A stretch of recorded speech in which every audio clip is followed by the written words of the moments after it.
board meeting of Orangetown called to order. Date is January 24th, the year 2020. Please stand for the pledge of allegiance. I pledge allegiance to the flag of the United States of America and to the republic for which it stands, one nation, under God, indivisible, with liberty and justice for all.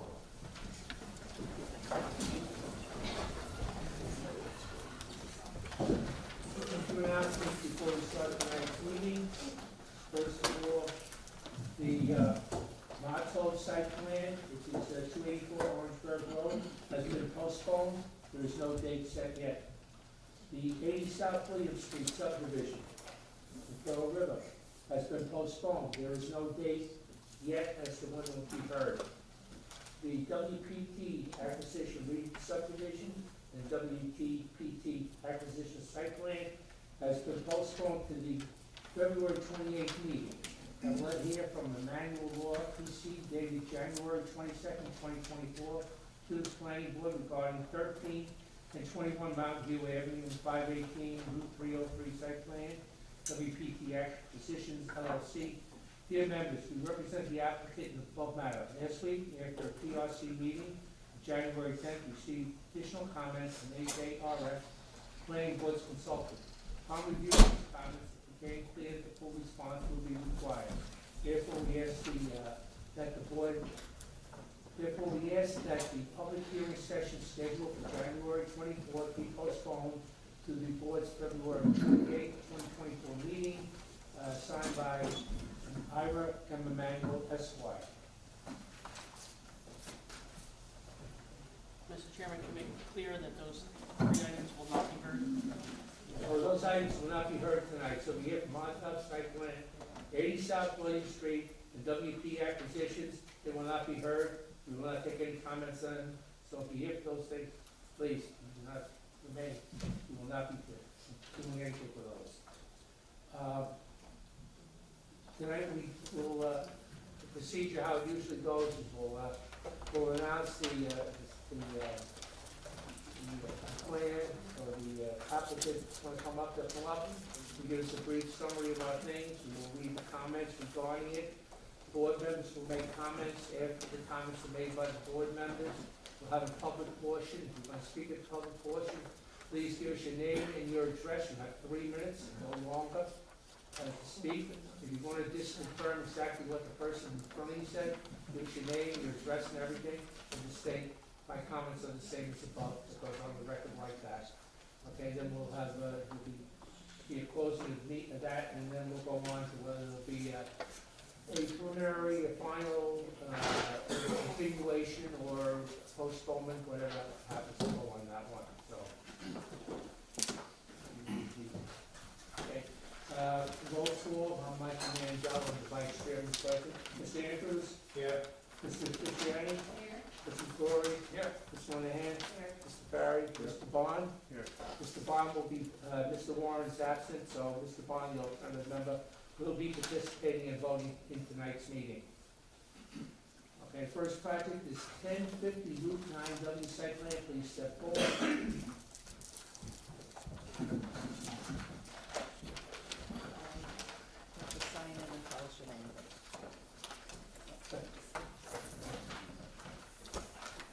Sure, I'll pull the microphone towards you too, please. There you go.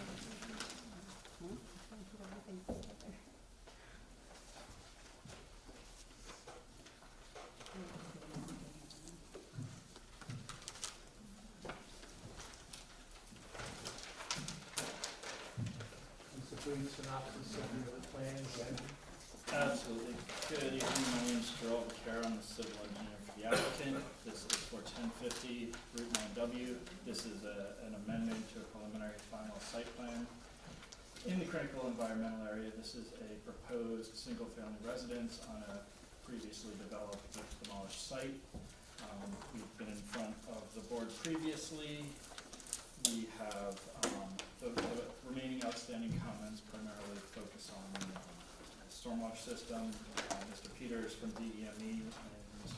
DeGennaro from Brooker have comments mostly graphical or adding numbers to places. There are a couple two qualitative ones that could impact the system. I went through those. I can speak to those. I don't think any of the other comments would impact the overall design whatsoever. It's a matter of changing line types and adding information to reports and things like that. More of the project or other? Yeah.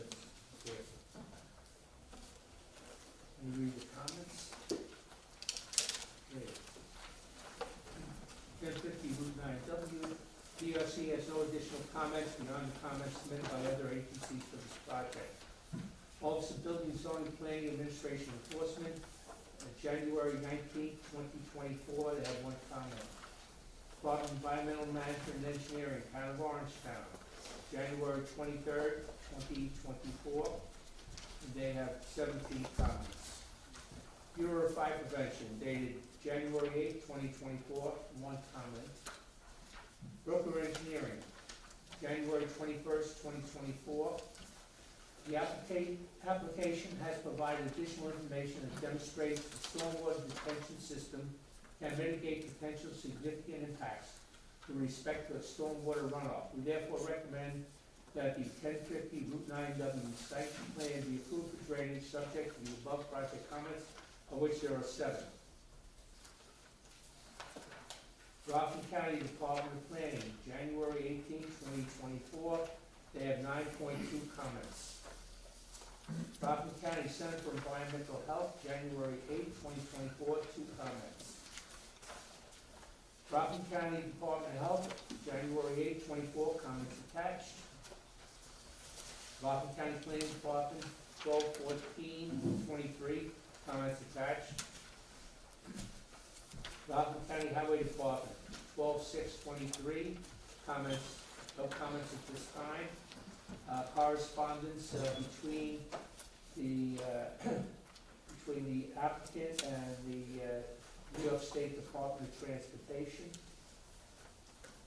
which are doing this back and forth. Okay. You want to take that one? Okay. The DOT ultimately ended with, we've responded to all the comments. Right. However, prior to construction, we need the contractor's information, but I believe DOT's email summary was, Yeah. we've addressed the comments. Mr. Andrews. So your property goes all the way up to Tweed Boulevard? It does not go to Tweed Boulevard. There's a budding, contiguous rear lot that runs Tweed Boulevard above. Yeah, it's kind of hard to see in this picture. Do you have any better pictures? The vicinity map on C001 would probably be best to show the property boundaries. There's also, if we're looking at the property above, there's a watershed map on C.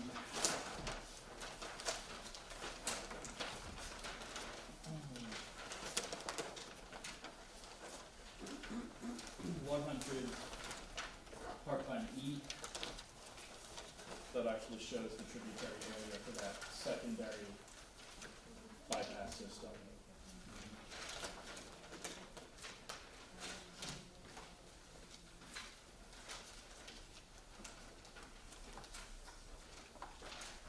I noticed, another thing was, the retaining walls. Is that a new style of retaining wall? I never saw that. It's Ready Rock. They're technically segmental. They're much larger than segmental wall. But it looks like water drains through it and out the back. Yes, they're segmental, so there are gaps between the blocks. There is also a typical perforated pipe system in gravel that will drain water out through a formal system, but they're open. They're individual precast units. Oh, I see, okay, yeah. Yeah. So is that at every level, that drainage, that pipe? No, it's at the footing level at the bottom. There's other components that are at various levels. There's geogrid as part of that design. That's of these segmental block walls. Usually work, they usually need it, they do in this case. Except for the lowest iteration of the wall.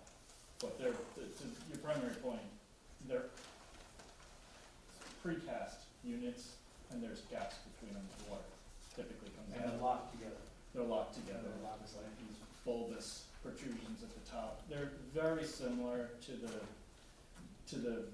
Like the unilock, Yeah. but they're large, they're It's a couple Just times. that I never saw anything like Jarrell, how far does the geo grid have to go back?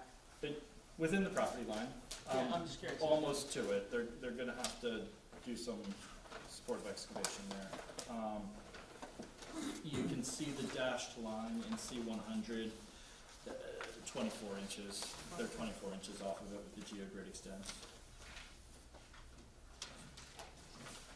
I don't have any other questions at this time. Did you have any? Mr. McCorley? Yeah, just a couple, we've seen this plan a few times, getting back and forth. Now, you're coming to amend the preliminary approval? I think that's just clerically how it had to, there was no approval. Yeah, I think so. It was an amendment to a preliminary final application. All right, so you're here for preliminary and, We're here for five, I'd love to, I'm here for apply fun. for. Yeah, just shift stuff back and forth to get the architect's design and the engineering plans to match. Yeah, we had to Which shift they the, have accomplished that. we shifted the footprint a couple times. yeah, no, I understand, especially when it comes to like a single-family home, making some improvements, you gotta, Yes. you gotta meet all the comments. DEME has a couple issues with the perk tests, and that's all gonna be worked out, obviously, before anything's done. So with Rockland Planning, comment number 6, an existing well to be decommissioned Yes, with a permit. yes, so I can't get a permit for that, a contractor has to do that once we get approval, we're set to do that, the health department, All right, I suppose, yeah, you're gonna meet that comment, just wanted to point that out, that was kind of, wouldn't be able to get a permit for that. I think that's it, perk test, everything was good, the DOT, and you got, that permit from DOT is gonna be coming? I tried to follow the email, Same, it's changed. we don't have any further comments, so they've approved it, but we can't apply for the actual, the contractor applies for the action permit. All right, so that will be tied up at the end, and, It's tied up, that was actually a lot of the coordination, if you see, there's 2 new DOT catch basins going in now. yeah, Very specific stuff. First Peter's picked that up, so it's more, It's worked out more with DOT. we're gonna talk about. I've got to convince him that I worked it out with All right, DOT. yeah, So, Mike, if they do not obtain that permit, we can't issue a yeah, permit. I understand, I just wanna point out all this, you got a lot of things to tie up, so, We have, yeah, once we have an approved set, we can get a contractor to bid it, we can onboard a contractor, have them apply for these, the well decommissioning, DOT, probably others, and then we can go. yeah, I know, it's a tough location, we deal with these critical environmental areas, and the slopes you gotta deal with. So, if you meet all the comments, good luck with the project. Just go ahead. There's just, one other comment from the environmental management engineering. He asks, why the footing drains bypass the proposed stormwater system?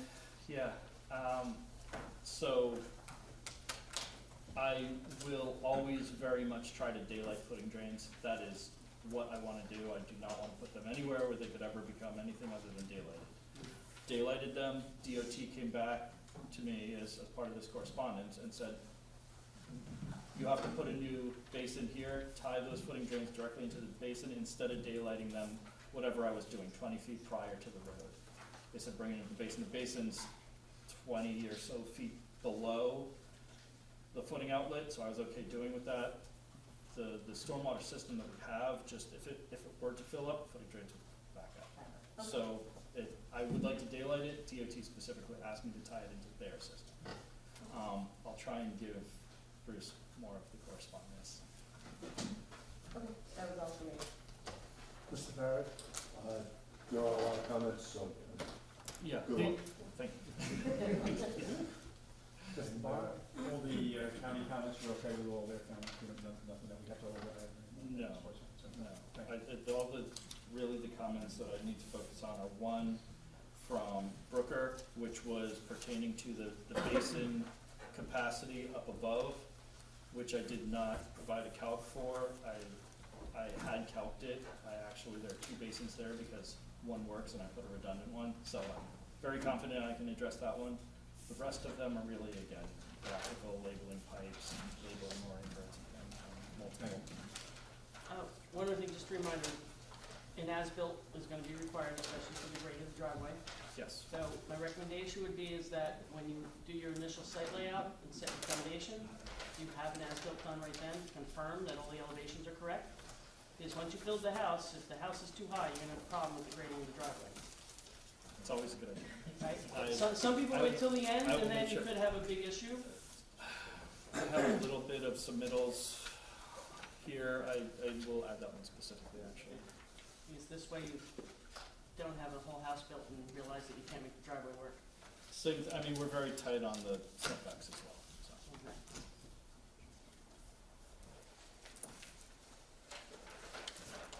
Anybody else have any questions?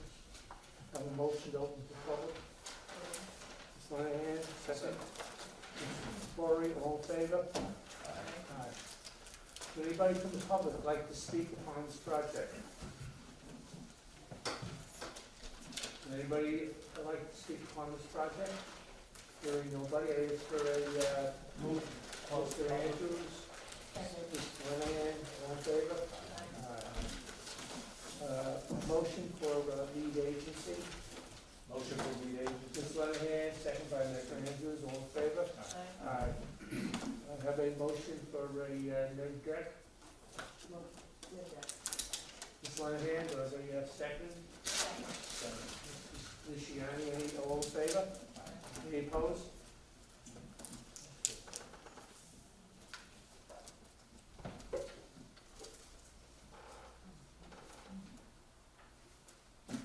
Well, these conditions, most of them are just the site plan, everything is set, right? It's just the changes on the, Yeah, it's all the comments, and then, like I said, if someone wants to make the as-built oh, yes, definitely. at site prep a condition Yeah.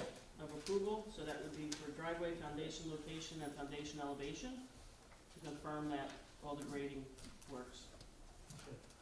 Other than that, they've really worked this project, it's, Yeah. can't do much more, We've seen it a few times. yes.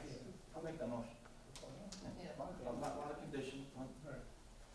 Okay, Let me make that, I'll make Mr. McCrory makes a, a motion for final motion for conditions. final with conditions. Let me read the, conditions here.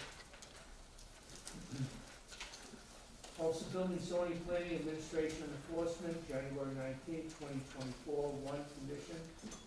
Department of Environmental Management and Engineering, January 23, 2024, they have 17 conditions. Bureau of Fire Prevention, January 8, 2024, one. Brooker Engineering, again, application has provided additional information that demonstrates the stormwater retention system can mitigate potential significant impacts with respect to stormwater runoff. We therefore recommend that the 1050 Route 9W site plan be approved for drainage subject to the above project comments with 7. Rockland County Planning, January 18, 2024, 9.2 comments. Rockland County Center for Environmental Health, January 8, 2024, 2 comments. And that's it. Anything else on that? Okay, now one more condition is the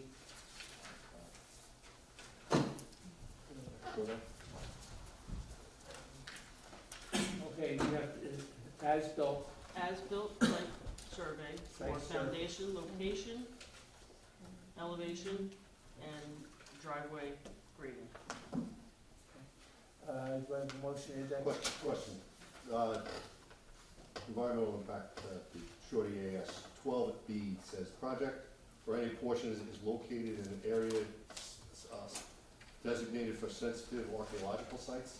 It's checked yes. Yes, There- that's that whole area, they all are. The whole mountainside is. Yep, Okay. What's the significance of just that? it's a mountain, Mountain? very steep slopes. What's that to do with archaeology? Native Americans in the area.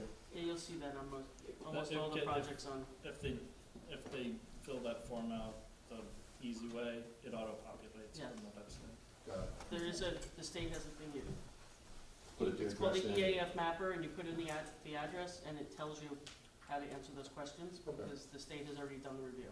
Gotcha. So the ones that are filled in automatically are not subject to interpretation, they're already determined.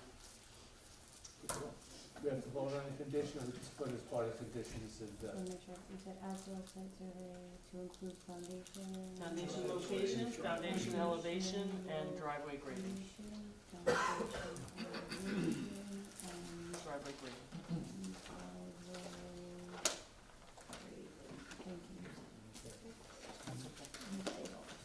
we'll have final, with conditions and including the amendment. Second by Mr. McCrory. I was the initial. Oh, never mind. Sorry, Mr. Fisher, seconds, all in favor? All opposed? Good luck. Throughout the reminder, you have to meet all the conditions with, Bruce. get it to, well, Bruce, and everything has to go to the planning department. And once you've done all the conditions, Cheryl will stamp the plan and the chairman will sign it, then it goes to the building department. Okay. All right, so it's gonna be a while before you can get the permit. The building inspector hasn't signed it, right? It has been, but contacting him at this point is a futile effort. No, because I just, it doesn't get assigned, it doesn't get passed to him until the chairman signed it, okay, because he can't do anything with it. all right, thank you. We almost set the record for numerous, a number of times here in Florida on one project. Oh, Mike, thanks. You don't know about that. Don't know. There's another part, a lot more. I was at almost. Okay.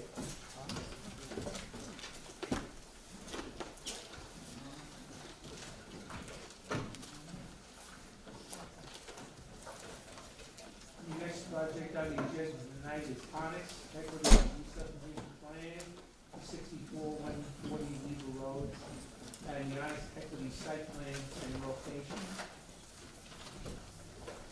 Please come up, state your name.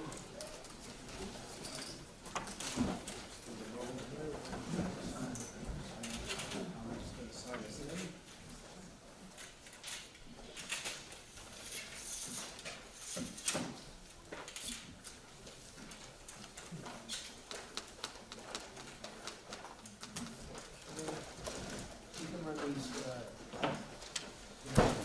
you can run these separately, right? that I is would do the Robert re-subdivision Frood, first, First. because that's a R-E-D. no-brainer. And then we'll do Get the that other. out of the way, Right. get through those comments, vote on it, be done, and then do the site plan.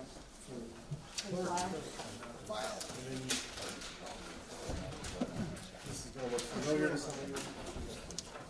Well, Updated that's it true. for Okay. Mike, do them together.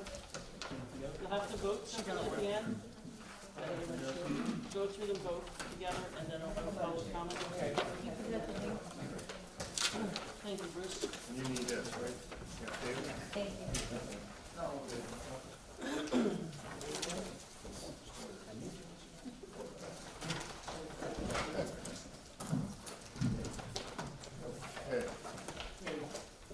This is a summary of the project, please. Sure, thank you, Chairman. My name is Seth Mandelbaum with the law firm of McCullough, Goldberger, and Stout. Glad to be here once again on behalf of Onyx Management Group LLC, which is the manager of the properties formerly known as Bradley Corporate Park. It's been rebranded, as you know, from prior applications as Hudson Crossing. We've been before you several times since Onyx bought the property back in 2019 on repurposing and re-tenanting much of the industrial park with many high-quality tenants and diverse types of tenants.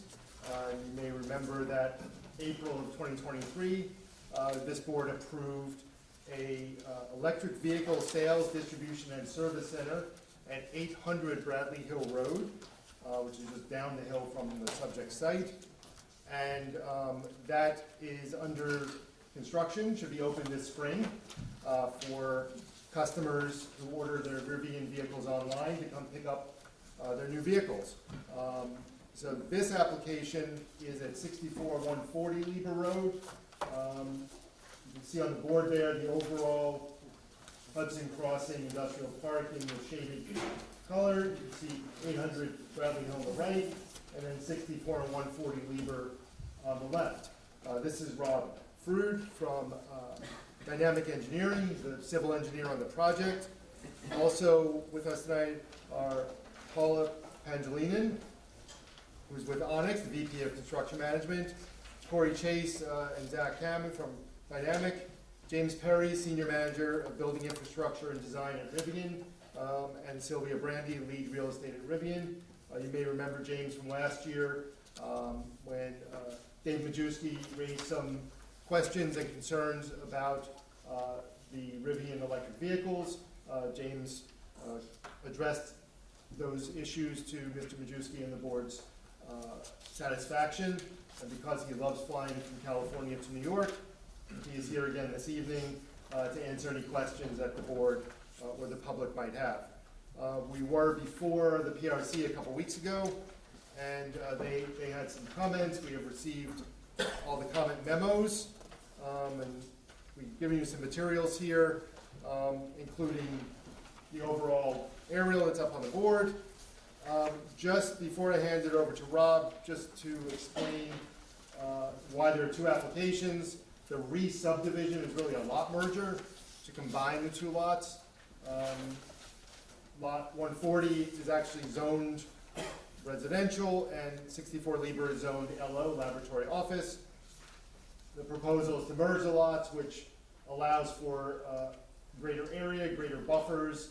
It abuts the CSX train on one side, the industrial park. There's a buffer area to the south that Rob will talk about. We're well over 200 trees are proposed to be planted to supplement what's there. And really the proposal is for electric vehicles to be delivered by a car carrier up at 64 140 Lieber. And then as customers come to pick them up, they'll be driven down the hill to 800 and prepped for customers to come pick up their vehicles.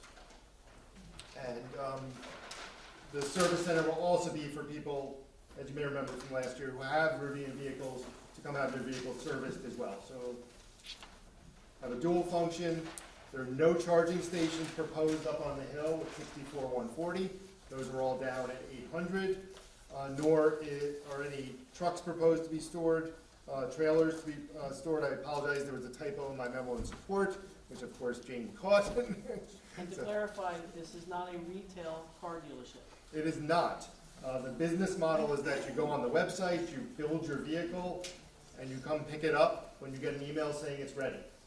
So very different than sort of the car dealers we all grew up with, where they had to go check with their manager to see if they could give you a better price. This is all done online, and then you come get your vehicle when it's ready. Or you bring it here, you bring it to 800 for service. So with that, I'm gonna ask Rob to briefly describe the site plan. You want me to put the site plan board up there, Rob? Or? So in your packet, there's a sort of a rendered site plan that Rob is going to take you through. And then we're happy to answer any questions you might have. Good evening. Again, Rob Frood, for the record, with Dynamic Engineering. What's on the board is an overall site plan rendering. Again, the two phases of this are the re-subdivision and then the site plan application. So as you look at the board, north is up on the page. Lieber Road runs across the bottom of the page. The two properties that we're referring to are actually have, you can see the brighter colors are the property outline, the boundary, and you can see each one that there are fingers that come down Lieber Road. So technically they have street addresses and access off Lieber Road. There will be no access off Lieber Road with this proposed development. No utilities coming from Lieber Road. So the trees that you see in those areas will remain. For the re-subdivision, just for point of reference, lot 50.40 is the majority of the site where the development is happening. Again, that is in the LO zone. That's Sure, about can you- 11 Can you acres. go up to the board and just point that out so everyone can understand? Absolutely. So 50.40 is in the LO zone. That starts, It might be better if you stand on the other side. Go ahead, please, please. There's a lot of people in here, everyone's gonna be quiet so we can hear. so the majority of the site is again lot 50.40, 64 Lieber Road. That starts on this dash line here, and everything to the west, including this small extension down Weaver Road. That's about 11 acres. Then there's a 2-acre parcel here that's actually in the R40 zone. That's lot 47. So collectively it's 13 acres that will be merged into a single lot.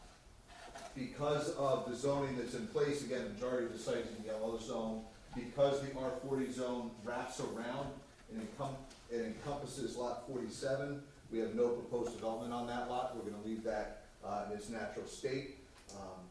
With that, as I'm sure the board's aware, there's a buffer that accompanies anything that abuts the R40 zone, which is 100 feet.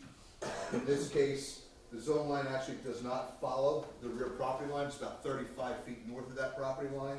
So when you apply the buffer, which we are complying with at the rear of the development, we're actually about 135 feet from the rear property lines of any residence on Weaver Road. So it's a little bit more than that. Plus, if the residents know from their backyard, or if you've been up to this portion of the site, there's a significant berm there that's vegetated. None of that will be touched. All that is the dark green here within that buffer area.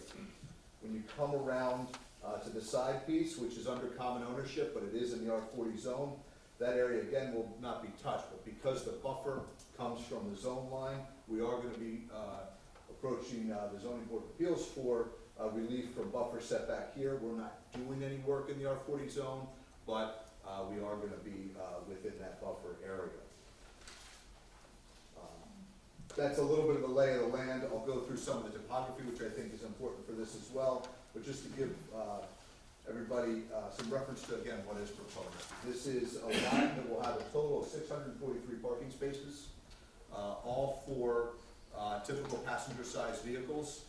The Rivian vehicles, again, as we indicated in the opening, was on the application. They will be brought here and staged prior to delivery, which will happen at the service center. There are drives on both the east and west side of the building that's just north of us. We'll be extending driveways up into the site from both sides, so there's dual access to the site for ease of maneuverability and emergency services. Those will come up to the upper level and access the roughly 640 parking spaces that are staggered in several rows. They're normal-sized parking spaces, normal-sized drive aisles, so it's adequate for the delivery trucks to come in and circulate. It's adequate for emergency services to circulate throughout the site. Essentially, the site is, there's nothing on it today, relatively undeveloped. Maybe gravel has been staged here. There are a few what I would call erosion control ditches that have been carved in just to prevent water from running down the slope. Those will be removed and regraded as we level out the site. To go through general topography here, I'll start at the north, which is the existing development here at Airco. That's at about elevation 100. Then you'll come up the hill to the level where the parking is. We're at about 125, 124 to 128. So you're coming up 20 to almost 30 feet uphill here. That's the existing grade today. We're just going to level it out. We're expanding a little bit and putting some walls here that will even out that space for the parking. And then as you get from the back of our parking, which is about 128, in this buffer area is the berm. And that extends up about 20 feet up to almost 150, 145 to 150. So you have 20 feet of berm here with we're on the low side of that. And then as you come further south to the rear yards along rear property lines along Lieber, we're at about 135, 140. So it comes back down about 10 to 15 feet. All of that, again, is vegetated and will remain. So you have a significant berm and buffer screening the activity that's here. In addition to the berm and buffer that's going to remain, we have over 200 trees that will be planted on site. About 2/3 of those will be evergreen. It's going to be a mix of evergreen and deciduous trees. About 2/3 are evergreen. The majority will be along the rear property line to help fill in along that buffer and bring that buffer vegetation to the edge of our development. So we have significant plantings in those areas. Additionally, there are some tree plantings along the driveways and around the perimeter. Again, operationally, a vehicle will come here, drop the cars and leave. The delivery trucks will not stay overnight, they will not stay long-term, only the vehicles will stay here. It is not a manned facility, it is just storage of vehicles that will be fenced in, there will be gates at either driveway. They will have automatic access, we'll also give the fire department necessary access for that. But because it is not a manned facility, we have limited utilities that are necessary to bring here, primarily just electric, to get illuminating lights there, to illuminate that parking field. There'll be about 25-foot high lights, average illumination, a little over 4-foot candles through there for safety and security. Because of the significant buffering and screening with the berm and vegetation, none of that lighting will be spilling over across the rear property lines. There are no charging stations at this location. Any charging that may have to be done for any of these vehicles will be done on Bradley Road. So the only electric would be for site illumination, not for any charging or any other services. There was a question from the fire official about hydrant locations. The nearest hydrant is located down, I believe, on the corner of the Amazon. If necessary, we'll bring a water service up to the site so we get appropriate spacing of hydrants through the site. But that would be the only other utility that we expect to bring in here. It's really a pretty straightforward site plan, utilizing the existing level area to create the parking field. For reference, the zoning ordinance has an impervious coverage allowance of 50% pavement, or impervious coverage, we're at 40%. So we're only using a fraction, about 8% of that space impervious coverage allowed. We're preserving the buffer around the rear, we're preserving the R40 zone, and keeping it compact in the parking areas. Because we are adding pavement, we're going to add a stormwater management system throughout the site, collecting water from the paved parking area, putting it into an underground detention system, which will infiltrate back in to the ground, and then ultimately into the existing collection systems throughout the rest of the development. All of that has been reviewed by staff, including Brooker Engineering, which found no issues with that, felt that it satisfied the code. We did some preliminary soil testing, but we'll do more soil testing in a month or so during the wet season to verify, but we see no anticipated issues with the ability to provide the underground stormwater as proposed. It also includes water quality pretreatment, all according with New York State code.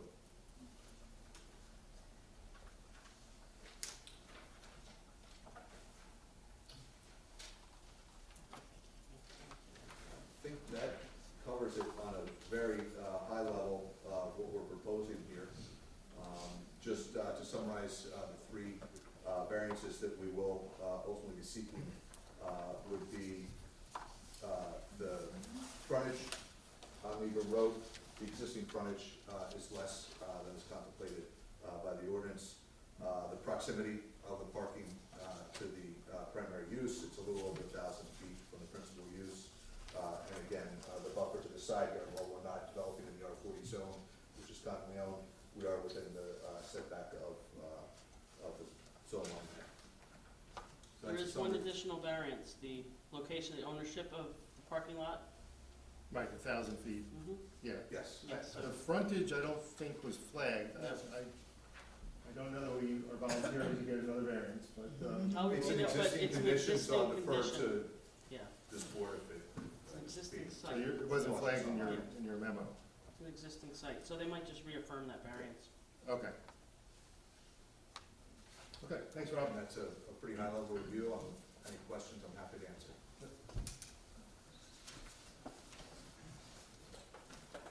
Okay, we're gonna, You want to go through the comments first? yeah, we're gonna do the comments on both the re-subdivision and the site plan all together, discussions will be all together. We will be voting separately on the re-subdivision plan and on the site plan, and with all the other procedures are taken. So first, I'm gonna read the comments on the Onyx Equities re-subdivision plan. PRC has no additional comments beyond the comments submitted by other agencies to the project. Also, Building Zoning Planning Administration Enforcement, January 19, 2024, one comment. About Environmental Management and Engineering, Town of Orangetown, dated January 23, 2024, there are 3 comments.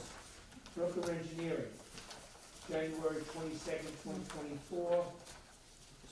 The application has provided sufficient information to demonstrate that potential significant impacts with respect to drainage can be mitigated. We therefore recommend that Onyx Equity LLC site plan be approved for drainage, subject to the above project comments, of which there are 7. Rockland County Department of Planning, January 18, 2024. They have 17 comments. Center for Environmental Health, Rockland County, January 8, 2024, 1 comment. Mr. Chairman, before you go anywhere, are you okay with the comments from the county regarding the re-subdivision, or did you have any concern? On the re-subdivision, Re-subdivision only. those were, I believe, acceptable. The site plan's a different story. Right, okay, just wanted to Those were just, I think, bring it up. technical comments, right? Right, yes. So, Okay, Rockland County Sewer District Number 1, December 8, 2024. They have 6 comments, and I'll read you part number 4. The district requires a geotechnical engineering study to determine the effect on a sewer from vehicular traffic through the emergency access gravel road over the easement coming off of Legal Road, including but not limited to the heaviest vehicles, e.g. the fire apparatus. Alvin Daddy, on November 20th, 2023, Orange and Rockland Utilities. The proposed work installation grading may be in conflict with existing gas facilities. Please contact ONR's new business department for any relocation, disconnects, reconnects. I have a letter dated January 22nd, 2024, from Rockland Friends Meeting. They have specific concerns, of which there are 4. Rockland County Department of Health, January 8th, 24. Consents the Town of Orangetown Planning Board serving as lead agency. December 27th, 2023, Rockland County Planning Department. Consents the Town of Orangetown Planning Board serve as lead agency. January 3rd, 2024, Orangetown Zoning Board. Consents the Town of Orangetown Planning Board serve as lead agency. December 5th, 2023, Rockland County Highway Department, consents that the Town of Orangetown Planning Board serve as lead agency. December 27, 23, Rockland County Planning Department, comments attached. December 6, 2023, Orangetown ZBA, no comments at this time.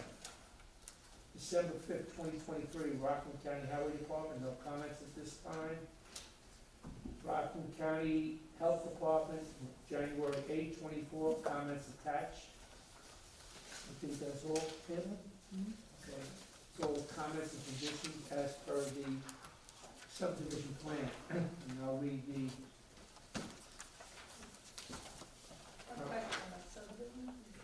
those, we're gonna read them all then. We want to keep this one big project? Yes, I think most of the comments will end up. Okay, all right.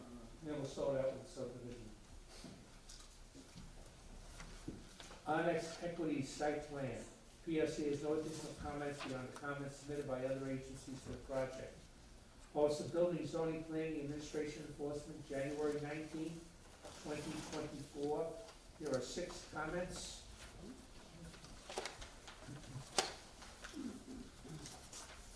Department of Environmental Management and Engineering, dated January 23rd, 2024. I'm going to read parts of 2 and 3. Drawings show a drainage ditch with 30-inch piping and head walls running east-west through the middle of lot 70.6, -1, 50.4, 64 Legal Road. The drainage plans do not show how the flow in the ditch will be accommodated by the new drainage design. 3, in connection with the above comment 2, the applicant hereby applies that a water course diversion permit is required for the site, must be obtained prior to receiving preliminary approval for the proposed project. And there are 26 comments.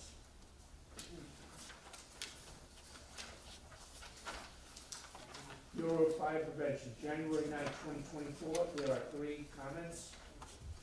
Brooker Engineering, January 22nd, 2024. The application has provided sufficient information to demonstrate the potential significant impacts with respect to drainage can be mitigated. We therefore recommend that Onyx Equities LLC site plan be approved for drainage subject to the above project comments, which there are 7. Rockland County Department of Planning, January 18, 2024. There are 17 comments. Are there any that you're looking for overrides on? Yes, many of them, but procedurally, because there's other issues we have to address, I prefer to address that in my next submission, if that's okay, unless you need me to, That's fine. is that all right? Because there was some PRC Yes. Right, that we have to address anyway. okay, Thanks. that's fine. Center for Environmental Health, January 8, 24, 1 comment. Rockland County School District Number 1, December 8, 2024, they have 6 comments. Alpha November 20, 2023, Orange and Rockland Utilities, the proposed work, installation, grading, may be in conflict with existing gas facilities. Excuse me. Please contact O&R's new business department for any relocations and disconnects, reconnects. I have a letter from Rockland Friends Meeting, 60 Legal Road, January 22nd, 2024. They have 4 specific concerns regarding the property. Rockland County Department of Health, January 8, 2024, concerns the town of Orangetown Planning Board serving as lead agency. Rockland County Department of Planning, December 27, 23, concerns the town of Orangetown Planning Board serve as lead agency. January 3rd, 2024, Orangetown Zoning Board, concerns the town of Orangetown Planning Board serve as lead agency. Rockland County Highway Department, December 5th, 23, concerns the town of Orangetown Planning Board service lead agency. Rockland County Planning Department, December 27, 23, comments attached. December 6th, Orangetown CDA, no comments at this time. Rockland County Highway Department, December 5th, 2023, no comments at this time. Rockland County Health Department, January 8th, 24, comments attached. Also, traffic impact study dated 9/7/23 by Dynamic Traffic. There's a short environmental assessment form, 10/18/23, and a memorandum in support from McCullough, Goldberger, and Stout dated 10/18/23. And some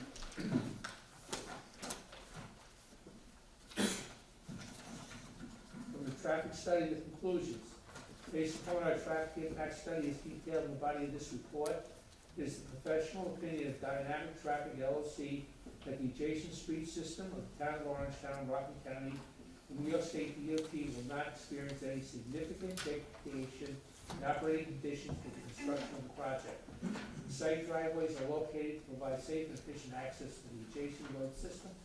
The site plan is proposed provides a good circulation throughout the site, provides adequate parking to accommodate the project's needs. Anything else? Okay. Mr. Andrews. Question for you, Mike. Are we gonna do both of these together? Well, the deal is, it'd be easy, you wanna do the questions, Yeah. Right, okay, questions, we'll do the questions. questions and comments together. Ultimately, if a vote happens, they have to happen separately. Right. We'll do both the site, the re-subdivision and the site plan itself. So, the parking, this parking lot is made up of 650 vehicles, 643. 643. And that's every single space that you have on there? Correct. Or is there gonna be any overflow, is there gonna be more space for more vehicles? No, that's the full build-out that is proposed. So, what is the spacing between the vehicles? These are all electric vehicles, right? Correct, yeah. So, I guess what I'm getting at is,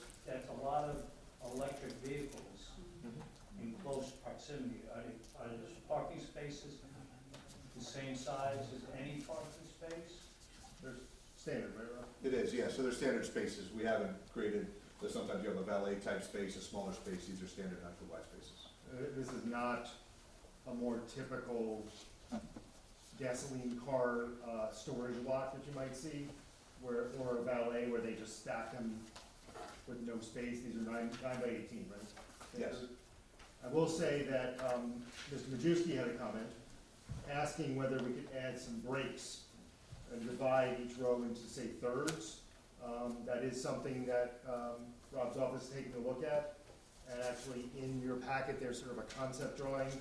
Your concept drawing in your packet shows what that potentially could look like, to address Mr. Majewski's comment, so it's not, That's what I'm getting at. Yeah. Because they are electric vehicles, and because you have them parked so close together to each other, we all know that they have a tendency to catch fire. And in a I'm lot not of gonna cases, concede. we don't know why. you know, we did talk about that a lot, as you remember, on the service center, and the service center also has, standard parking spaces with the chargers. And, you know, Mr. Perry, is here once again, and, you know, addressed that in great detail, on the 800 Bradley Hill Road application, but since Mr. Majewski did ask the question, even though we would probably lose around 10 spaces or so, that's acceptable to Rivian if that addresses his comments on our next submission. That's why I said, I think we're gonna have to resubmit to address that comment and other comments, since it does affect the actual layout. And the other thing is that, there's one fire hydrant, and that's up by, Amazon. So with the amount of 647 vehicles parked, EVs, I think we need another fire hydrant somewhere. That was another one of Mr. Majewski's comments. So we're investigating now, the ability to extend water from the area of that hydrant where the closest main is up through the lot, so that we can get a hydrant lower to up here. But we would, Right, within that space. Probably more like to the south, eastern part, I believe, that would be. Oh, that's north, yeah, just go to the south part of that park, So furthest way. we would work with Mr. Majewski on appropriate spacing. Yeah. Once we get water to that area, an extra hydrant is not a significant matter. So- We'll be able to satisfy. What would be the hours of operation where you would retrieve cars to bring to customers? 7 to 7. 7 a.m. to 7 p.m. are the proposed hours of operation. And essentially, the car carrier would just come up to this lot, drop the EVs and leave. And then the EVs would be brought down to the service center as needed, as the customers come to pick them up when they have their appointment. It goes down, gets prepped, and charged, and gets picked up. So nothing will be after 7 o'clock? 7 p.m., 7 p.m. yes. And Rivian So folks let me are ask saying you, this. how do you find one particular car out of 647?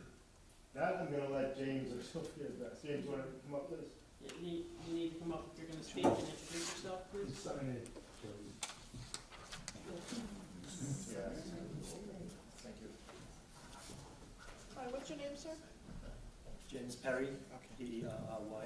Thank you. Hi, so what usually happens is the spaces are numbered, and ops will assign the bin to the space. That's how it looks at Jason says. So how do you find the car? You already know where it's at, is what you're saying? Yeah. Okay. So there's no remote control where you would beat the car and, you know, go and find it or whatever? Like we do at the mall. Yes. We know when the cars are by the bin, when Okay. people move it. Yeah. All right, okay. Because looking for, you know, somebody comes in for 20 cars and you're out there, you know, with the remote beeping for it, could be quite noisy. And James, correct me if I'm wrong, you'll know when the customers have their appointments, right? Correct. And they're tied to a particular. Okay. Yeah. The other thing I have, the the R40 lot to that side. Mhm. There are no plans to do anything with that. How much property is that about? A little over 2 acres, A little over. 2.05. There's no plans to do anything with that at all? Or is that something that you're gonna look at in the future?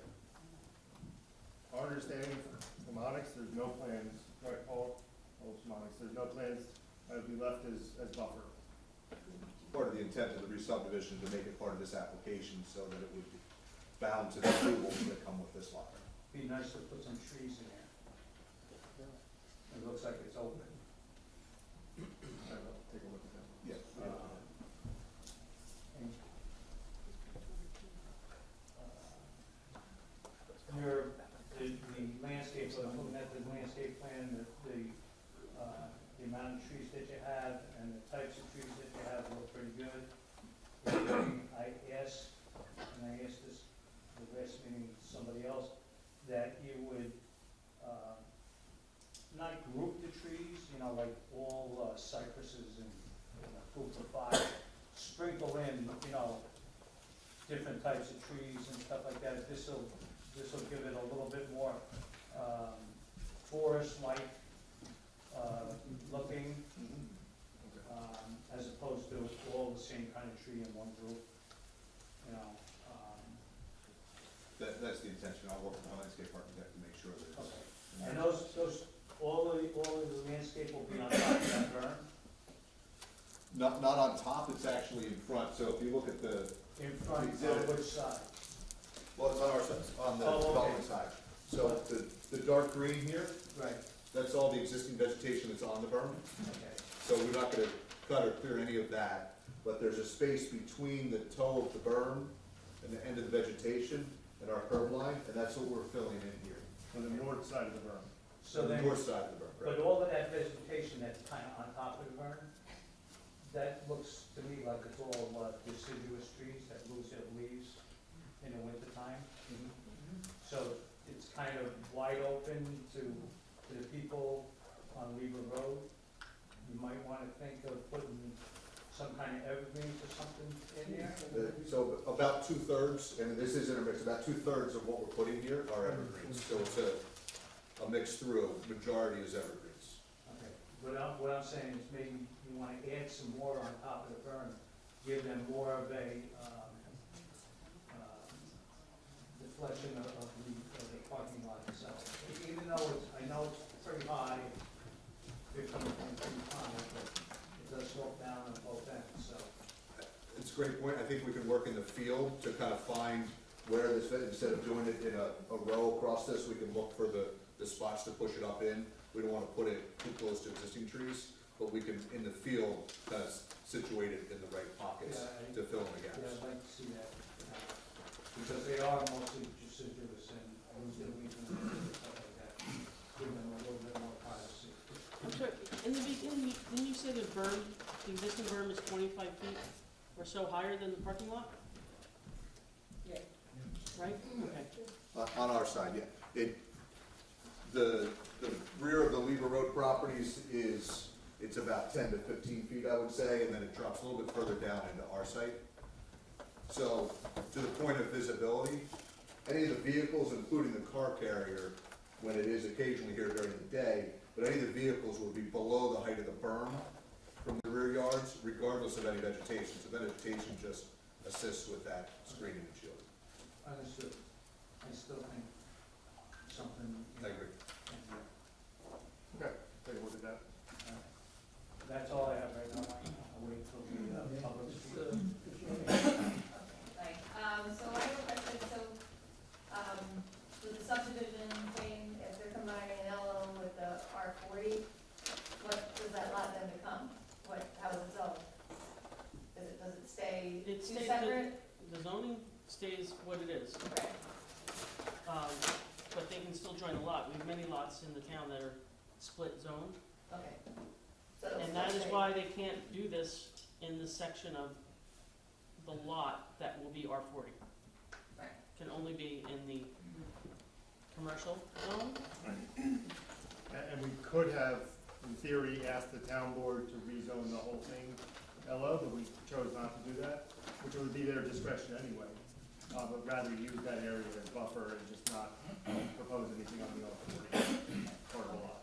That was one concern, so then if it stays it stays the R40, then Right. they can't do any other improvement on there. Right, and if this plan is to receive approval, if they decide that they need to do anything different in the future, they have to make the whole application and start the process all over again.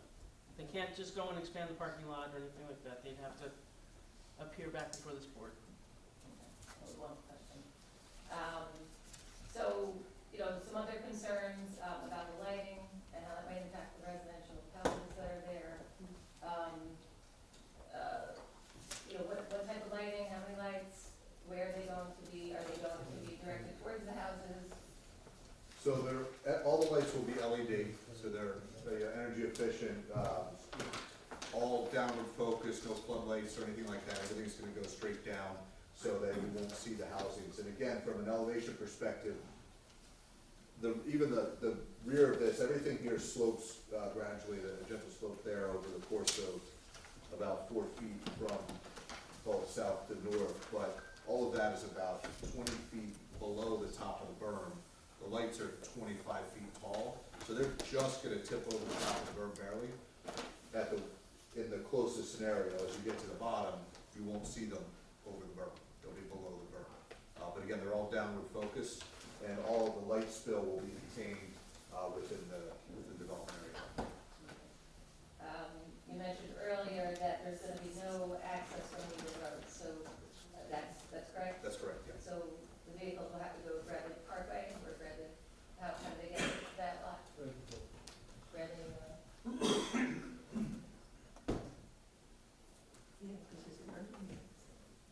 So again, just referring back to the sort of overall plan, they'll come in 303 to Bradley Hill Road and up into the site, and then all contained within the campus development of Onyx, they'll get over to 800 Bradley Hill Road, internal to the campus.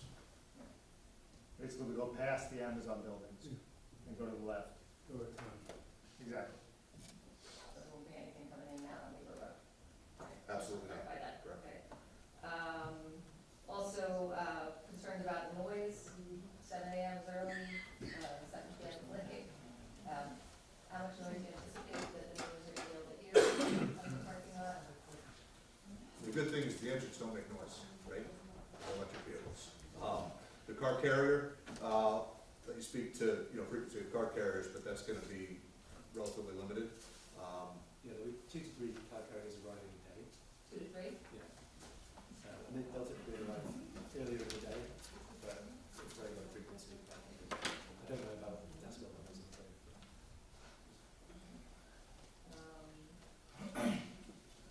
And the other concern was about the drainage and potential runoff and flooding, right? You're taking, you're gonna blacktop that whole area, that's not blacktop right now, so what, we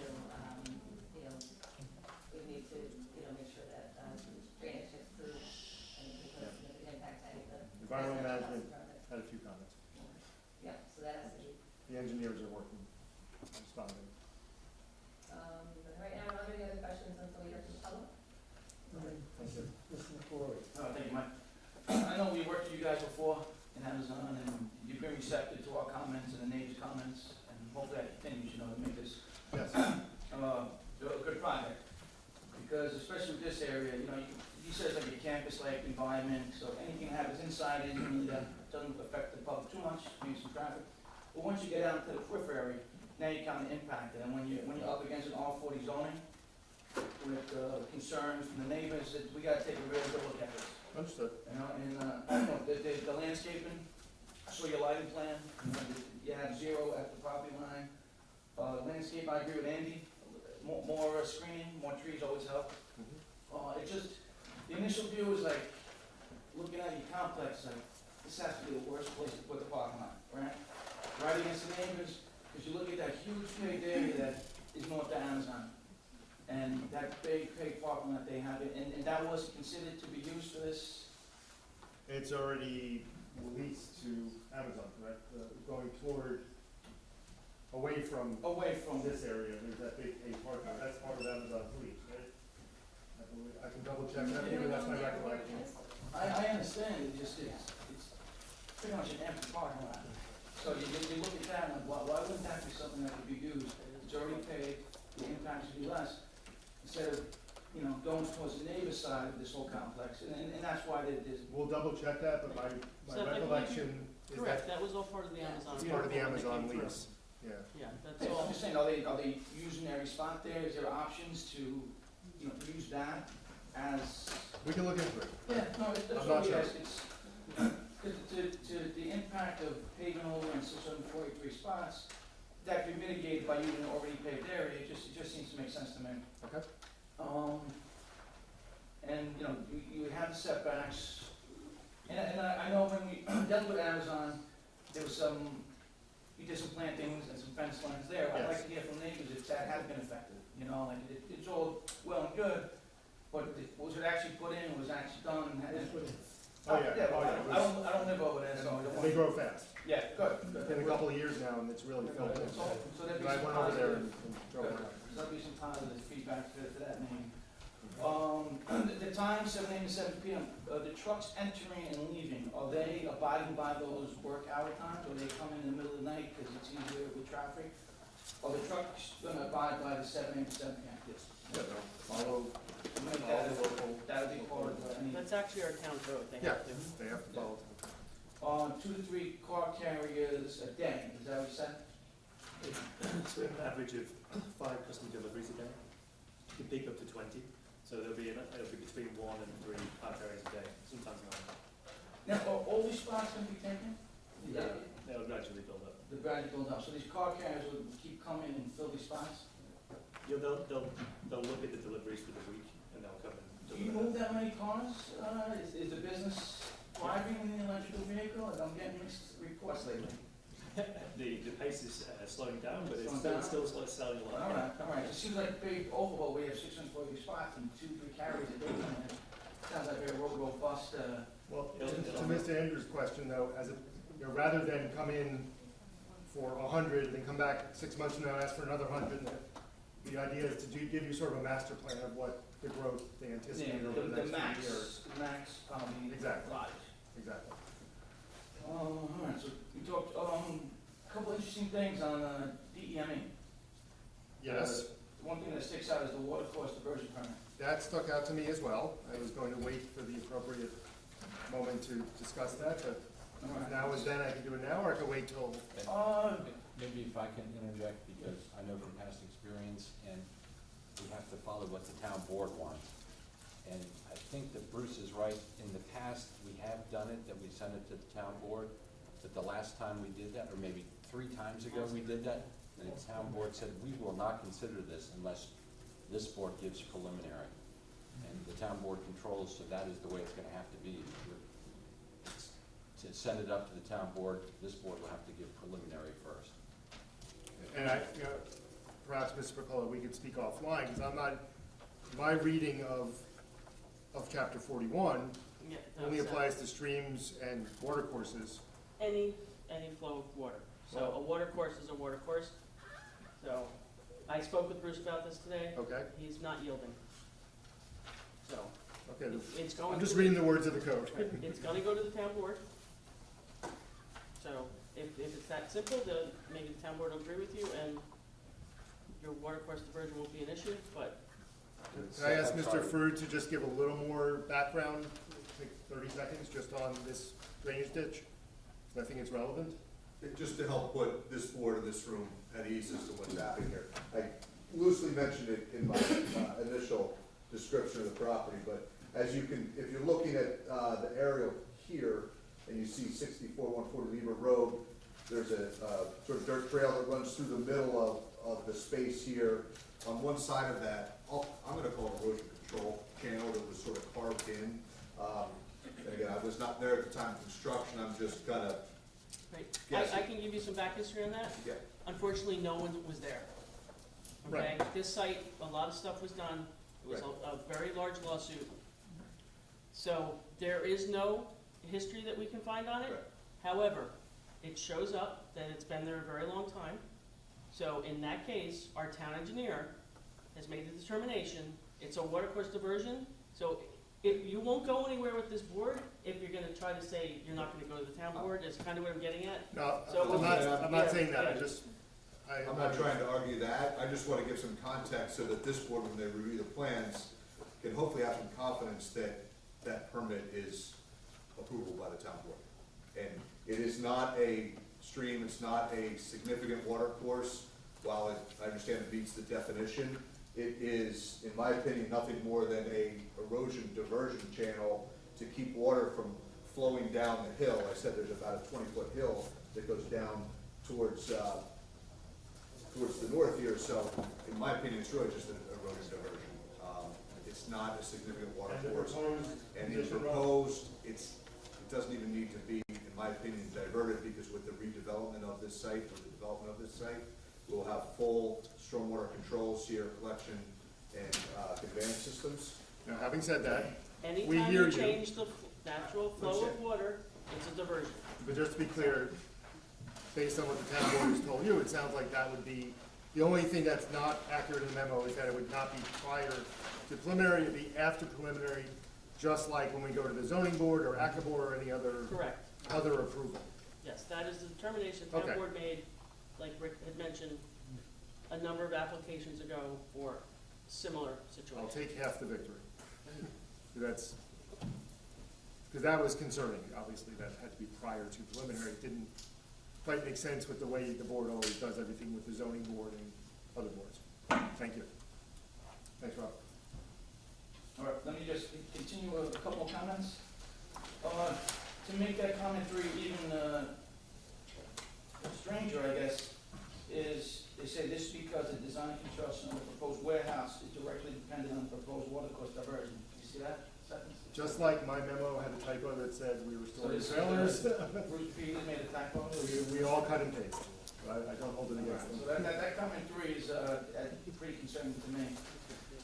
And then you have comment number 9, because I know anytime you pave over a grassy area, there's concerns about flooding and where the water's gonna go. So his comment number 9 really addresses it. He said the proposed access driveways at either end of the parkland do not have any proposed stormwater collection facilities.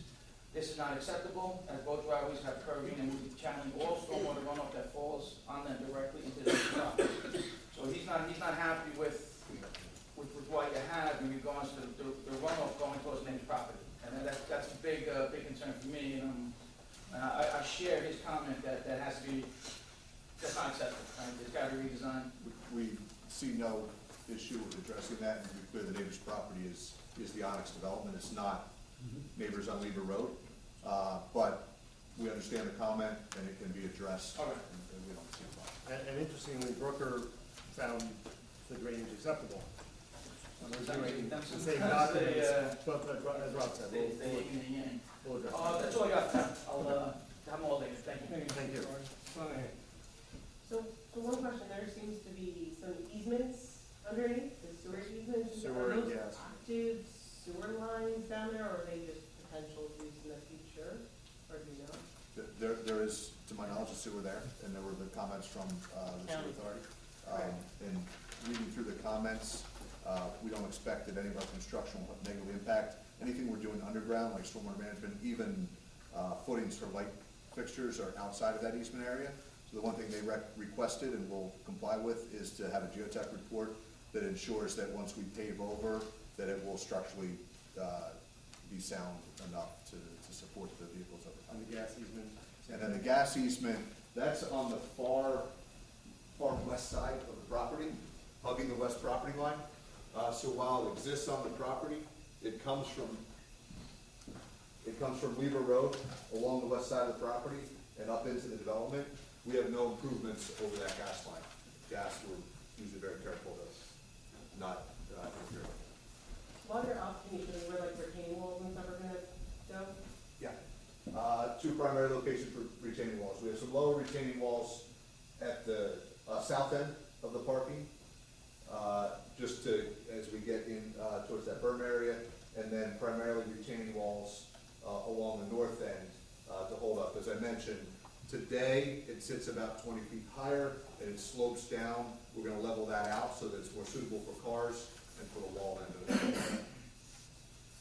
Okay, so the comments were breaking up the parking spaces with, you know, islands or some vegetation. You said you have yellow boxes here. Is this what you meant by like breaking it up? Yeah, I mean, this is one of those situations where the fire inspector's concern is access and circulation and having those breaks. The county wants to see pretty native plants. I think we're probably gonna go with what the fire inspector wants, but, you know, of course, subject to what this board tells us your preferences. So that, I assume that'll be one we'll be asking for an override. And by doing that, you're actually reducing the number of spots. We know, we would lose about 10 spots. Or so. It's, the next engineer drawing will show, but if the board tells us you want us to try to also work some landscaping in, we can look at that. We were trying to be responsive in the first instance to Mr. Brzezinski, but we did notice that inconsistency between the comments. All right, and then the traffic impact study. So these always kind of throw me off a little bit here. So it says 17 entering trips and 16 exiting trips. Does that include your car carriers? Or do you not know? And then, We have our traffic engineers here. Yeah, so, Corey Chase with Dynamic Traffic. I'll sign you in for it. Thank you, I appreciate that, Steph. So, as, you know, Rob alluded to earlier, one of the beauties of this, the location of this project is primarily the trips to and from this parking are gonna be solely contained within the facility. To conservatively estimate what the impacts would be at the signalized intersection of Route 303 and Bradley Hill Road, we did orient some traffic there, potential customers coming to pick those vehicles up and things like that. To, again, just present a conservative analysis. So that's what you see here. You see those additional trips during the peak periods. But again, as indicated by the stats line, the movement of vehicles from the proposed parking area to the service and sales facility will be solely contained within the existing park. okay, and then just remind me, how many spots were in 800 roughly, that other area? About 100, okay. And then this is 643 in addition, or are you moving the numbers from what you're proposing here into that lot? Or is it like combined? No, the 100 stay at 800 for customers and employees. A different use, kind of, it's for. That's the servicing service and okay, prep. Okay, Right. all right. So that use is not changing. And in the traffic study, how did the tractor trailers get there? I just know what I'd be able to ask this gentleman a question since he's up here, Okay. just to the traffic guys. One more thing, so you said the 643 is like with the overall intent that you want to develop this area, would it be phased at all and done in smaller increments, or are you planning to pave and do all of this at once and then that it be prepared for the growth? That's, I hear, I see nothing. It's all one. Yeah. Yeah, it's one, That's all it one construction project. Okay, all right, I'm sorry, that's it for me. Could you put the other one back up and kind of elaborate on the stream diversion? Where is it currently? What would you be changing? What's upstream, what's downstream, all that? So it's a little hard to show on this one just because the topography isn't there, but essentially, from somewhere about the middle point of the site, in addition to sloping north, it slopes east and west a little bit. So from somewhere roughly in the middle of the site, you have a little bit of slope east and west, and what's happened is there's a ditch that's been channelized that will bring runoff, in this case, west and then down the hill to the collection, to the existing inlets. So you're saying the flow comes from the backyards of Lever Road and runs into that area? Well, not even that far because we have a berm here. So we're basically a separate drainage area here. So with the berm here, the only water we're talking about is from the face of the berm through the portion of the lot today. It's instead of letting it run down the hill and into the parking lot here, it's diverting east and west, and then it wraps around and comes down into the. So by building that berm, you're not blocking any of that water that would normally flow from Lever into that? The berm is here today. The berm We're not touching it. So the berm, the good thing is the berm's here, and it's vegetated, and it's already mature and maturing, so we're not changing that berm at all. So we're not changing the off-site drainage patterns at all.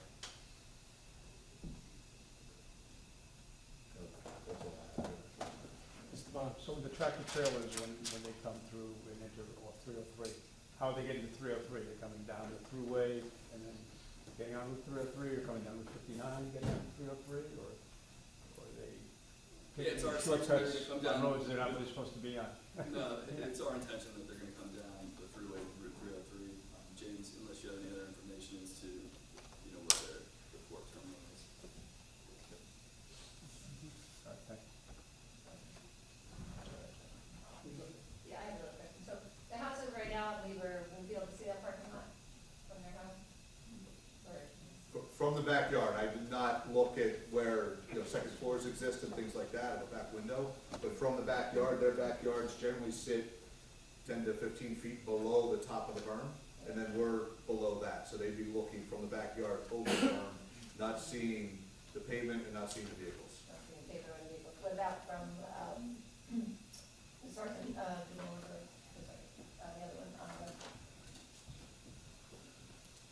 I don't have a scale, but there's a pretty good distance there, just by eye, it's probably a couple hundred feet separating their backyards of vegetated area to the beginning of our space. Just to pull the rendering up, so this is all the vegetated area here. We can, I'd like to see a sight line view maybe, from both Weaver Road and the other development here, Sargent and Middle Road. What exactly, you're gonna be able to see from those properties, if you can do that? From, I assume, publicly accessible points. I guess, right, unless somebody's gonna let you in the next room, but I don't know if you can do that. No, Yeah, no, but from the road. I'm more than happy to let you get the view from my backyard. Yeah, everyone will get the chance to We're not speak. opening that door. Yeah. Seth, my recommendation though would be graphically with the, you have a topography plan. Mhm. If you could just do a section from Yes, where the berm is, the elevation's there. Yep. And this way, I think it's a little hard to understand without seeing the graphic. I think the soil and topography is gonna do a lot of the job, is what I'm hearing, but we can graphically show that. Right. So if you show that in a cross-section. Yep. People, with the scale of a human being. Yep. Then I think people will understand that. Understood.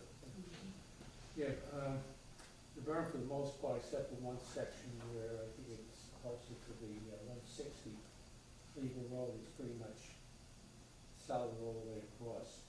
You take a walk through there. Couple of questions now.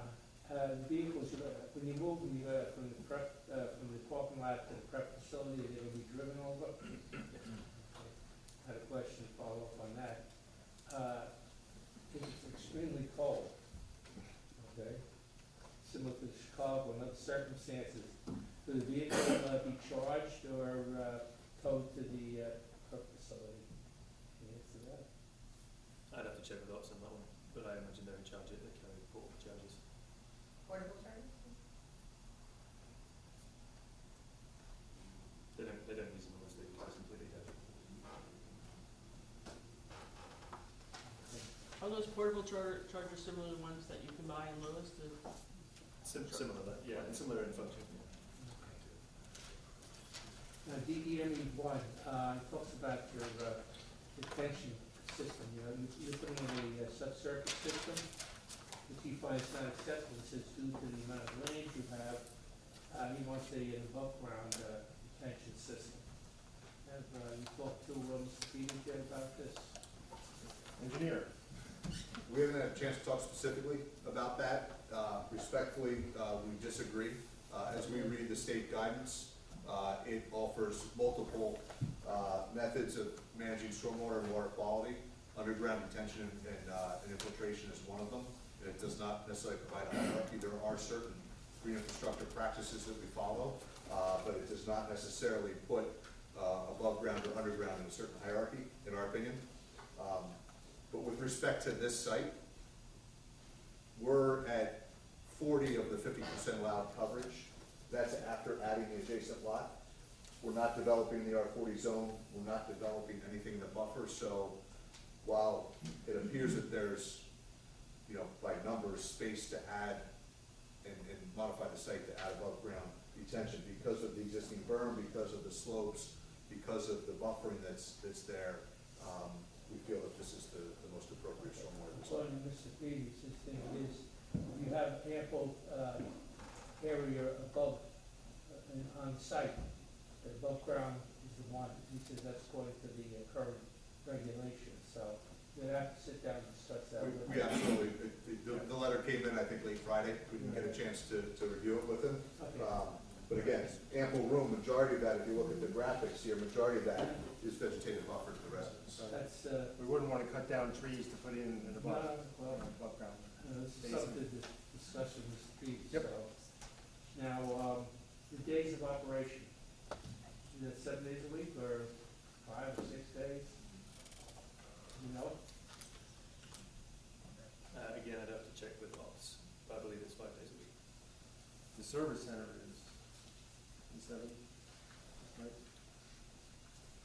We'll double, yeah, we'll double check that. Okay.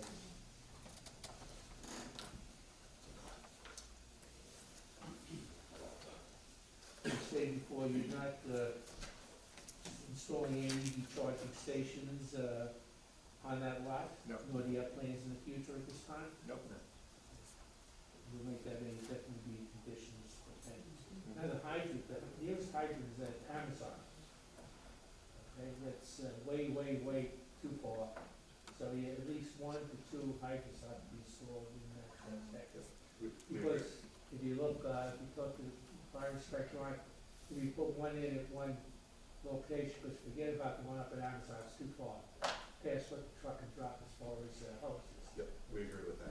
So if you put it in, once, wherever you put it in, on your plot there, if it's, depending on how far it goes to the other end, it might be wise to put it 2 because of the things. Now, as far as the spacing goes in there, I don't think you can use planters or anything to that effect, because I think that the easements run right through there, sewer easements. The sewer easement does run, right, it Yeah, runs it's- so longitudinally. You can't, according to the sewer, Rockland County Sewer, you can't put any sort of islands or construction or any sort of building over it. Certainly, right, or certainly no trees. Right, so I would suggest that you look at it from how you have it in the diagram here, your proposed, the tenant's proposed layout. That looks like you have 10, 10, that'd be about 20 vehicles together, right? 4, excuse me, 8, 9, 10. And then another 10, Yeah. that'd be 20. That's a concept, just to kind of show you. Well, I think it's a concept that you could show to the fire inspector and see if that, We'll work with him to determine the width that he feels is appropriate right. between vehicles, but in our opinion, the goal would be to kind of break it up into Well, that's thirds. what he's looking for, Yeah. he's looking for a break. Right, he said that at the PRC. Right, he's definitely looking for a break in it, and I think that would accomplish it as far as planters and that go. It's, because of the easements and. And the final width of that break will work out with them. Yeah, I think it'd be probably, it looks like what you have here, it looks like a break that if you wouldn't, I think the board would, you're talking about 2 cars straight down, 10 on each break. I know it's 20, but I think that might solve the whole problem, you'll discuss it with. Yeah, we'll, in our narrative with the resubmission, we'll tell you where we ended up on that. Yeah.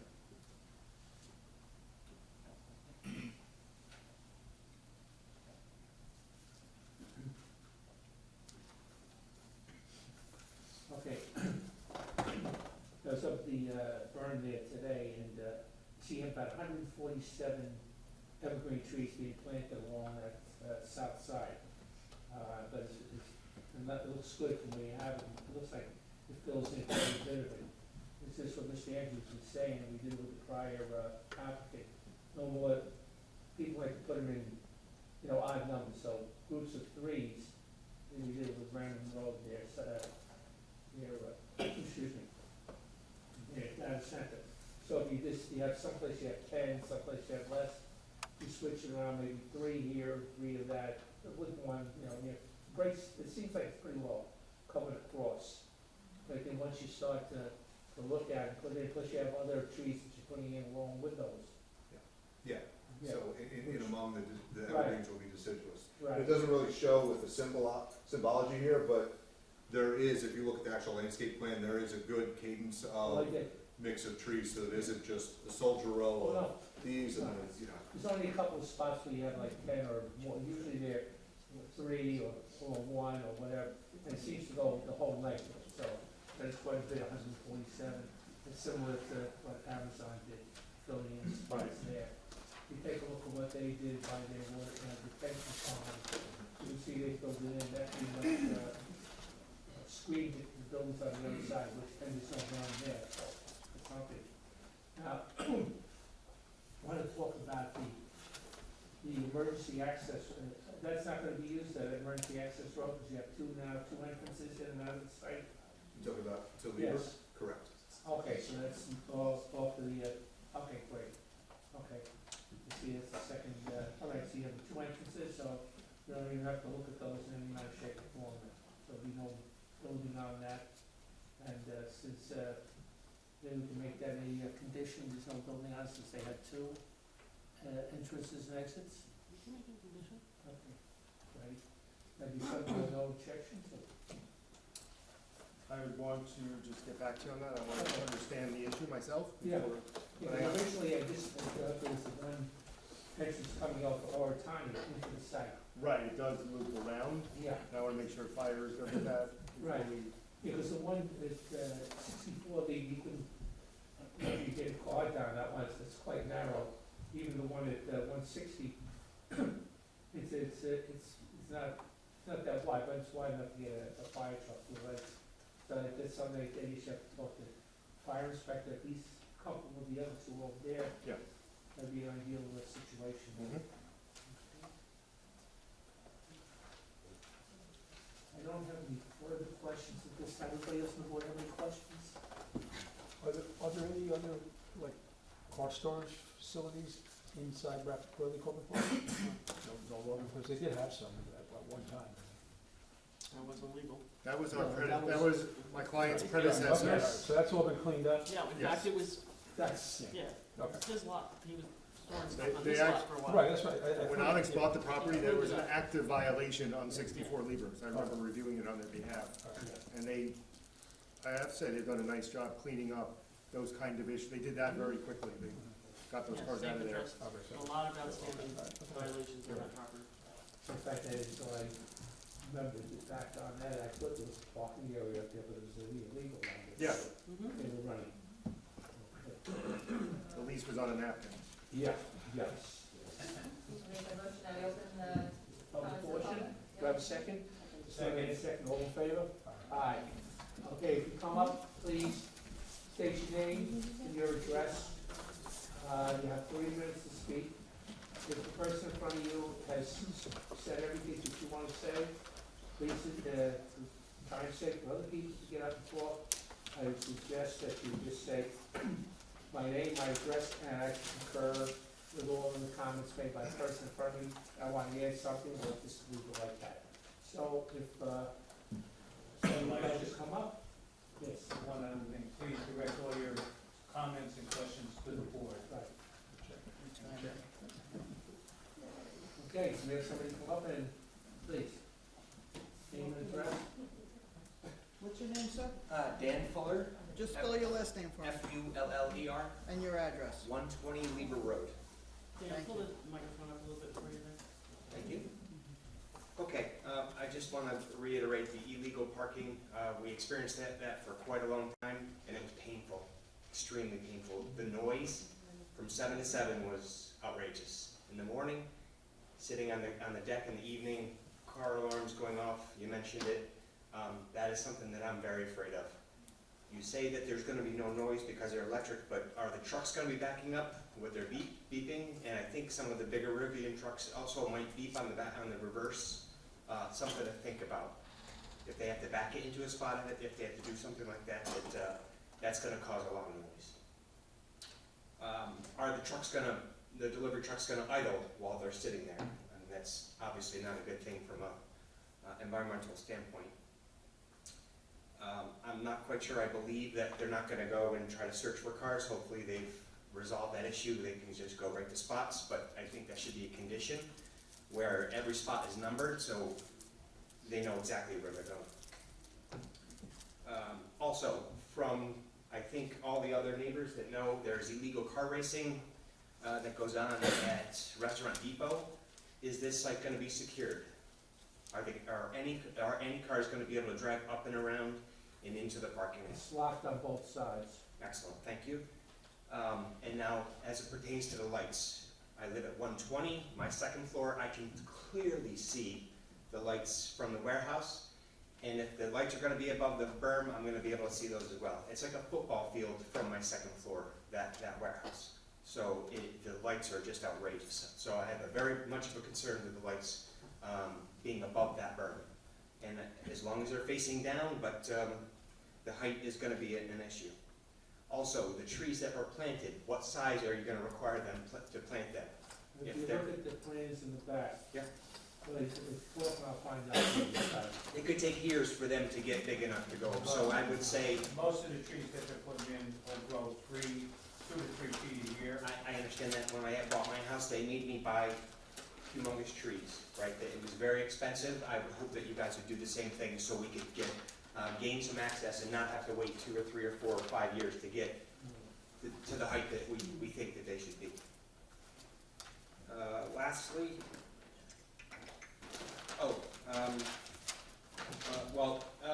are there gonna be conditions that Rivian can't sublease these spots? So I've heard that they're going for 648. If they only have 100, are they gonna be able to go to the Ford dealership and have them bring in different cars? They have to come back, they can't go on their own. I understand that. I'm just making a comment that that's a concern, that they're gonna be able to bring somebody else in, and they're not gonna be quiet electric cars. They're gonna be other cars where they have to beep them to find them.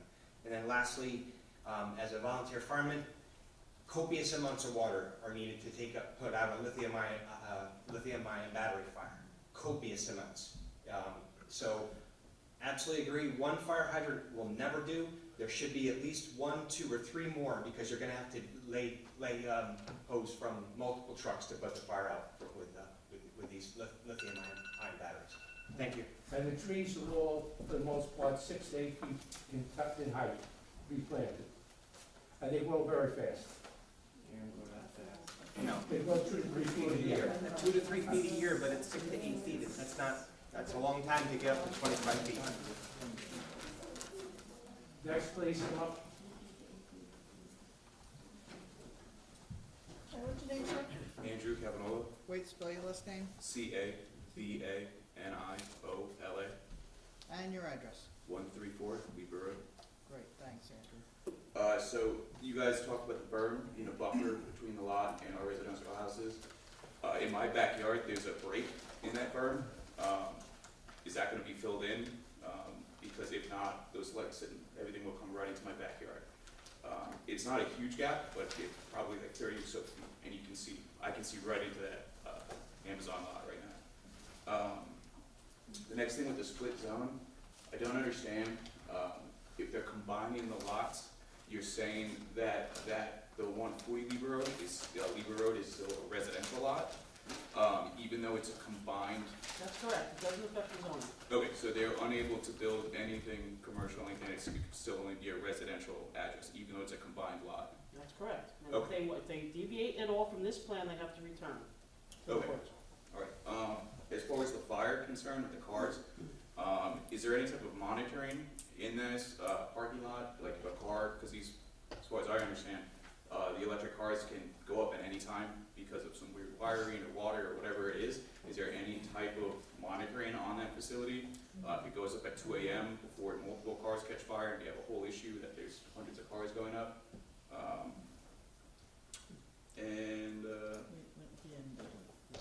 That's really about it. Thank you. Thank you. Do you want us to wait till the end of all the comments? Yes. Mr. Carter to respond? Yes. Okay. No problem. Next. Next.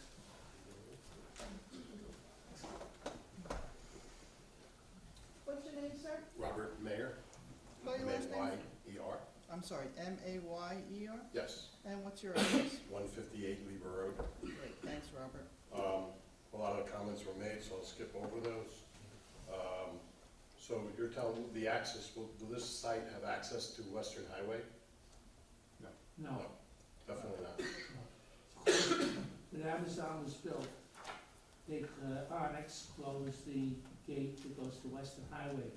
The only time Western Highway could be used is in an emergency, when the train breaks down on the tracks and there's some sort of emergency, then and only then, otherwise they cannot get through.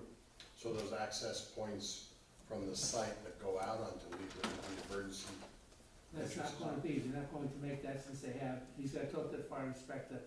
okay, They're gonna check to make sure that the two access roads going in there now satisfies the fire inspector. If it does, there is nothing that's gonna be touched coming to Lever Road.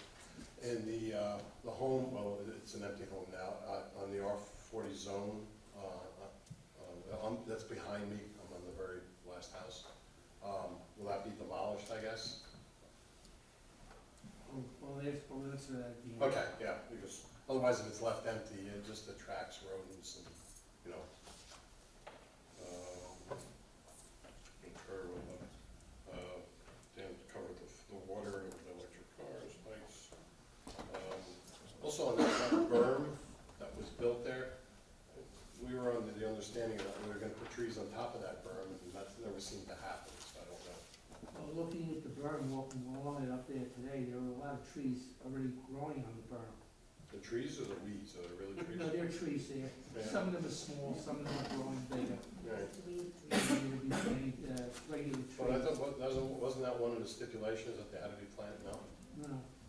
It was discussed, I guess it never reached final. Okay, I appreciate you taking my comments. Thank you. Next, please.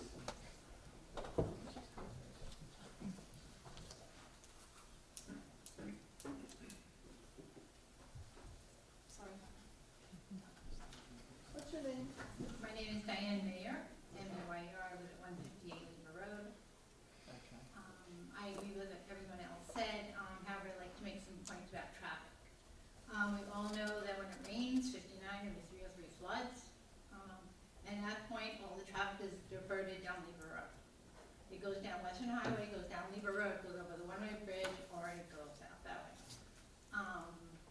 I see this happening, it hasn't been solved, the flooding issue, and I believe that where are these tractor trailers gonna go if that happens again? So I think that needs to be taken into the traffic control situation. Thank you.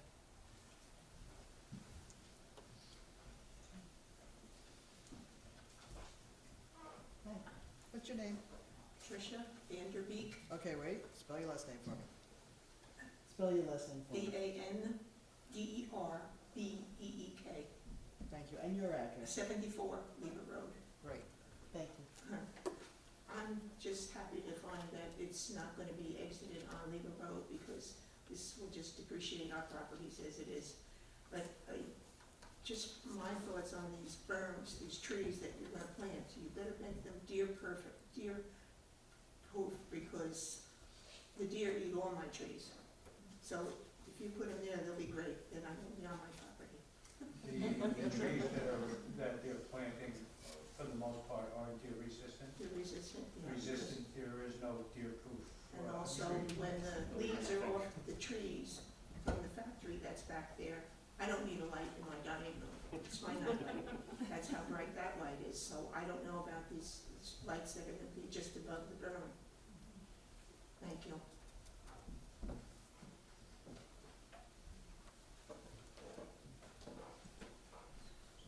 What's your name, sir? Bob Diorio, Okay, spell your last name for me. D''O''R''I''O, And your address. 4 Sergeant Demiola Road. Okay, go ahead, Bob. Okay, sure. I agree with what everyone has said so far to this point. I am more than happy to give access to my property to view the west side of their proposed plan. I had a clear view to all of the illegal parking before, and it definitely encroached very close to that property line that we said before. And one of the biggest things I have with this whole thing is enforcement from the town. I think we did a great job with Amazon. They changed their lights to down facing. Airco, they're like suns. Those lights are definitely gonna be suns for me, especially. streets before it was dark, where those cars were at night, that's fine. And I really believe the whole thing is about enforcement in there. And all of the comments about racing and all that stuff, even the guys coming off the carriers, wheeling around in those cars. So enforcement, you have to listen to when you call them.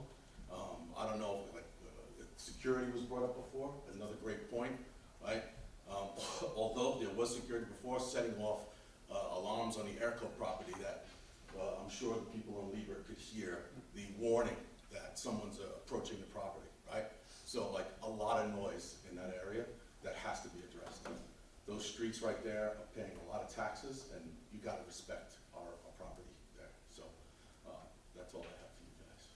Sir, if you have a complaint like that, you need to file it, because I'm the head of the department, and we have not received, you served the racing complaints with the police and code enforcement are involved in, but no lighting complaints or any noise from any of the other businesses. So we have an online complaint system in place. If you don't advise us, we don't work after 4 PM, we're not gonna know it. Yeah. So you're more than, we have the online system in place, please put it on, you can send in photographs, movies if you want, but to stand here and tell a planning board who doesn't have any role in enforcement that there's no enforcement, that's not true, because you're Right. not telling us, so please Okay. feel free. Fair point, but Please feel free to let us know and we will Yeah. check it out. yeah, And definitely. if they're not in compliance, they will be handled just like the parking situation was. Okay, well, Sometimes it takes a while because we end up having to take Well, that's people to court, yeah, but we can't act on it unless you advise us that you Okay, fair. have a complaint. fair okay? point. Now, one last thing, on the access roads to Lieber, those are remaining the way that they are? So the tree Yeah. blocking the thing is not being removed or They're anything not like gonna that? be, they're not access roads, it's just a right of way kind of, there's not gonna be a road or anything there. Okay. All right, thank you. Fire regulations require that you have 2 entrances to a site. Mm-hmm. There's part 2 now, the way they built it up. Yep. If there was only one, then they would choose the road at 160 as an emergency access for ambulance, fire, that type of thing, not for traffic right there. All right, thank you. Next, please. Does anybody else want to come up and make comments at this time? Vanessa Lappins, 659 Western Highway, here for Coupon Hamlets of Orangetown. I want to thank the board for their thoughtful comments. And while Onyx has been a good neighbor, throughout the whole Amazon process, the town has also been very gracious in granting Onyx all of the things it's wanted to be able to make lots of money. So I want to echo the thought of, all the new impervious surface, right? It's so close to the watershed, you can, see the reservoir from there, and all this water has to go someplace, and do we really need more impervious surface so close to the watershed? Similarly, I realize it's outside the overlay zone, but the spirit of the overlay zone applies, and all of Bradley Park is, adjacent to it or in it. And so quality of life for the residents was supposed to be contemplated as a priority, and, it's already encroaching for everybody who lives there, and now we're just gonna make it worse by adding more. At some point, it has to be enough, and, not use every bit of space that's available. The other thing that's confusing is on the PDF for the zoning, it shows that flag lot on the left is actually in R40 and not LO. That could just be a typo because that's a very coarse drawing online, but it's not clear that this, may I go and show you what I'm talking about? This piece, the line online cuts off here, and so this lot is shown as both LO and R40 here. I don't know if that matters for your deliberations, or if that's really true, or a typo online. And I think that's it. I echo all the other comments by the other residents here tonight, so thank you. Thank you. Would anybody else like to make a comment regarding these projects? Again, I'll ask, anybody else like to make a comment regarding these projects? Hearing none, do I have a motion? Motion to close the public portion. All in favor? Aye. We'll start out with the re-subdivision. Does the, want to address some of the Okay. comments? yes, yes. I got more comments. All right. Yeah, there were a couple left in my notes.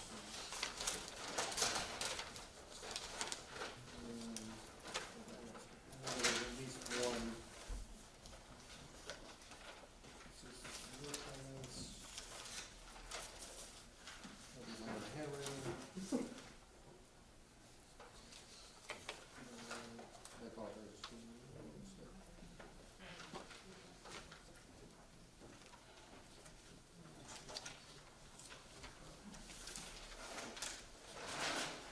Okay, well, the question about whether the home in the R40 zone would be demolished, we'll have to take a look at that and get back to you on that. I just want to confirm that with my client. Where is the other one? James, can you address how the EVs are monitored by Rivian, please? I know you spoke about this in the other application, the 800. So there's no active monitoring of the vehicles when they're on the lot. I didn't want to, it wasn't a specific question, but fire safety gets brought up a lot. And I Sorry, wanted to but address just that. address the board. Sorry. These vehicles don't have a tendency to set on fire. They're actually very, very safe. And it's true to say, it was brought up by the public, it's true to say that when they are on fire, they can burn for longer, they can burn hotter than gas vehicles. But they are, these vehicles are factory okayed, right? They come from our factory, they've gone through all of our testing. And when they're on the lot, the thing that you're worried about from a fire safety perspective is the pack. And when they're in the vehicles, they're on what's called a battery management system, which is actively monitoring the battery at all times, right? And it can monitor temperature, pressure, whether there's impact, all kinds of stuff. And if it monitors anything wrong, it can cut the battery off. They're very, very safe. To get a fire actually occurring, I just want to address this, usually you need an impact to the vehicle, like a road traffic collision, to cause a short in the pack that would cause a fire. They don't just spontaneously combust on the lots, and I just want to state that. That monitoring system, is it connected to anything, Wi-Fi or? No, it's not centrally monitored from anywhere. They can connect to it from their iPads when the text gets in the car. No, it's not centrally monitored. Okay, thank you. The other questions, I think certainly because there are going to be changes to the site plan, our assumption is that we would ask for an adjournment to a date certain to resubmit revised drawings that have those breaks, work with engineering, fire inspector and other departments to resubmit a proposal that has a narrative and plans that address those comments. So I think we would address the board's comments in that same submission, if that's okay. I have one other question. Is this parking lot going to be fenced? Are you going to have a fence around it? Yes. And it's going to be locked? And Yes. is that going to be a lock that the fire department has? That was David's third comment. So they, Yeah, whether it's a Yeah, Knox it's a box. requirement to have a Knox box. Okay. Yep. Just wasn't brought up, I just wanted to make It is, yes, at each of the gates, there'll be whatever's appropriate for this fire department, Knox box or whatever. I have a comment, just based on feedback from the public about, lighting, noise concerns. That berm on your side, can that be filled in with additional trees? I know it's up higher than the property line. What could be done on top of that berm for additional screening? But, I don't know if you addressed that. Most of your landscaping was, filling in on the low side, So, up by the property line. yeah, and I tried to address it, maybe I can elaborate a little bit. At this stage of planning, you can see it's generally a wooded area, so we can't, from the survey that we've taken today, we can't say we should add a tree at this point, and this point, and this point. But what we have is a quantity of trees along there, and certainly if they can be pushed up towards the top of the berm, typically what we'll do is our landscape architect would go out in the field and kind of pinpoint, here's a gap, here's where we can go up onto the berm and put a tree, or multiple trees, and get them sort of in with the rest of the vegetation to fill the If gaps. there's That was up the sight lines of the Yeah, neighbors. and if there's someone on staff that has expertise in that, or if you need a consultant, I've done that on other applications where there's a tree consultant who helps field place the trees during actual construction. So just We don't have someone on staff, I mean, the town does have an arborist. but Right, that's right, That would yeah. be at, you know, we make it a condition to be at the applicant's. I'm just throwing it out as something I've seen on other applications where you need to field place, it's not just clear. You need to make sure you're not impacting what's already there. And now to meet Rockland County Planning number 13, which is asking for a reduction of impervious surface to be considered, along with Bruce Peters' comment about an above-ground detention system, would you look into making this lot smaller, so there'll be a reduction in impervious area, and you can have your above-ground detention center on the same lot? We'd have to look into that. That would help me with my concerns about the impact on the area there anyway. I know you're coming back, but if you take all the comments and, come back with a good package, that'd be good. Okay, we Like I hear said, you. I can't answer that, but keep in mind, we have 80% of what we're allowed to as far as impervious, so we've already come down 20% from what's allowed. So we have constricted the development and not tried to overdevelop what's there. We respected the buffers, we're respecting the impervious coverage by only doing 80% of what's allowed. I think we've already shrank it, and that's with respect to a lot of the topographic and buffer conditions.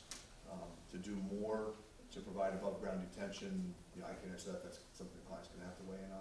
I think, looking at, in the full context of the application, we're already 20% less than what the ordinance says is allowed on this lot. Well, we'll look at the totality of the comments and come back with a revised drawing that tries to balance those different issues. When you do landscaping, take a look at that one spot. Yeah. It does break down, I think it's close to, goes up there. The easements become a little bit tricky, but Yeah. absolutely, we've heard the neighbors, we've heard the Yes, board, it's, will I work hard to think it fix was that. closer to home towards 160. Because they 134 wouldn't- neighbors, behind 134 neighbors. Yeah, the one Yeah, neighbor, because when you I have it in walk, my notes. when you walk along it and then it curves over a little bit, you can see the break from the deer and not from the fish. Right. Okay. I have one other comment. With I'm sorry, the vehicles that you plan on receiving there, are they personal use vehicles, or are they like service trucks that might have the backup sounds when they are delivered? Or you don't know yet? I don't know. I would have to check with us. I don't think, they're called EDVs, they're delivery vans. I don't think we're planning on parking any here, but I'll have to check. But the Because the standard, narrative says passenger vehicles, so. the two Rivian model, right, this is not, Exactly. they're not the Amazon Rivian that you made, I saw one on the way in actually. There were two models, I guess, they're asking, do either of those have the backup? No. No, they're passenger vehicles. They're big, but, I mean, no bigger than a Suburban or, Would that include your pickup trucks? right, there's two models. Mr. Farrer. So regarding the car carrier drop off, excuse me, instead of going back to that back parking lot, would there be, and I don't know the answer to this, would there be a more centralized spot to drop off to try to mitigate the traffic concerns and the noise concerns? We gotta go all the way to 800, through, you might have a better spot, pull off, where you can unload, those cars go to the parking spot. Right, yeah, we have to look, there's other leases. Understood. We heard that, I think we heard that comment as well, so we'll take a look at that.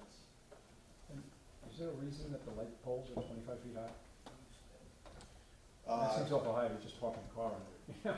I mean, why it has to be 25? It's about, 25 feet high according to the ordinance, so we're proposing 25 feet. The lower the light is, the more lights there are. I So understand that, but it becomes a balance of number of lights versus but we- versus we the have to height. keep it under So that- we typically under try that to stay berm, within ordinance standard. We can take a look at that. It's a fair comment. How close is the lighting, how close is the lighting gonna be to that, to the buffer? Maybe you could hold the lighting off of that a little bit. I don't know exactly where the lights are gonna go in the parking lot. Okay. We'll look at the overall. It might be good to take a look at lowering it, just putting in more poles, but it'll keep the lights even longer and still get the same lumens around the site. Okay. You're running the lines anyway. The electrical lines. Right, we'll have to look at how that works with the necessary foot candles and.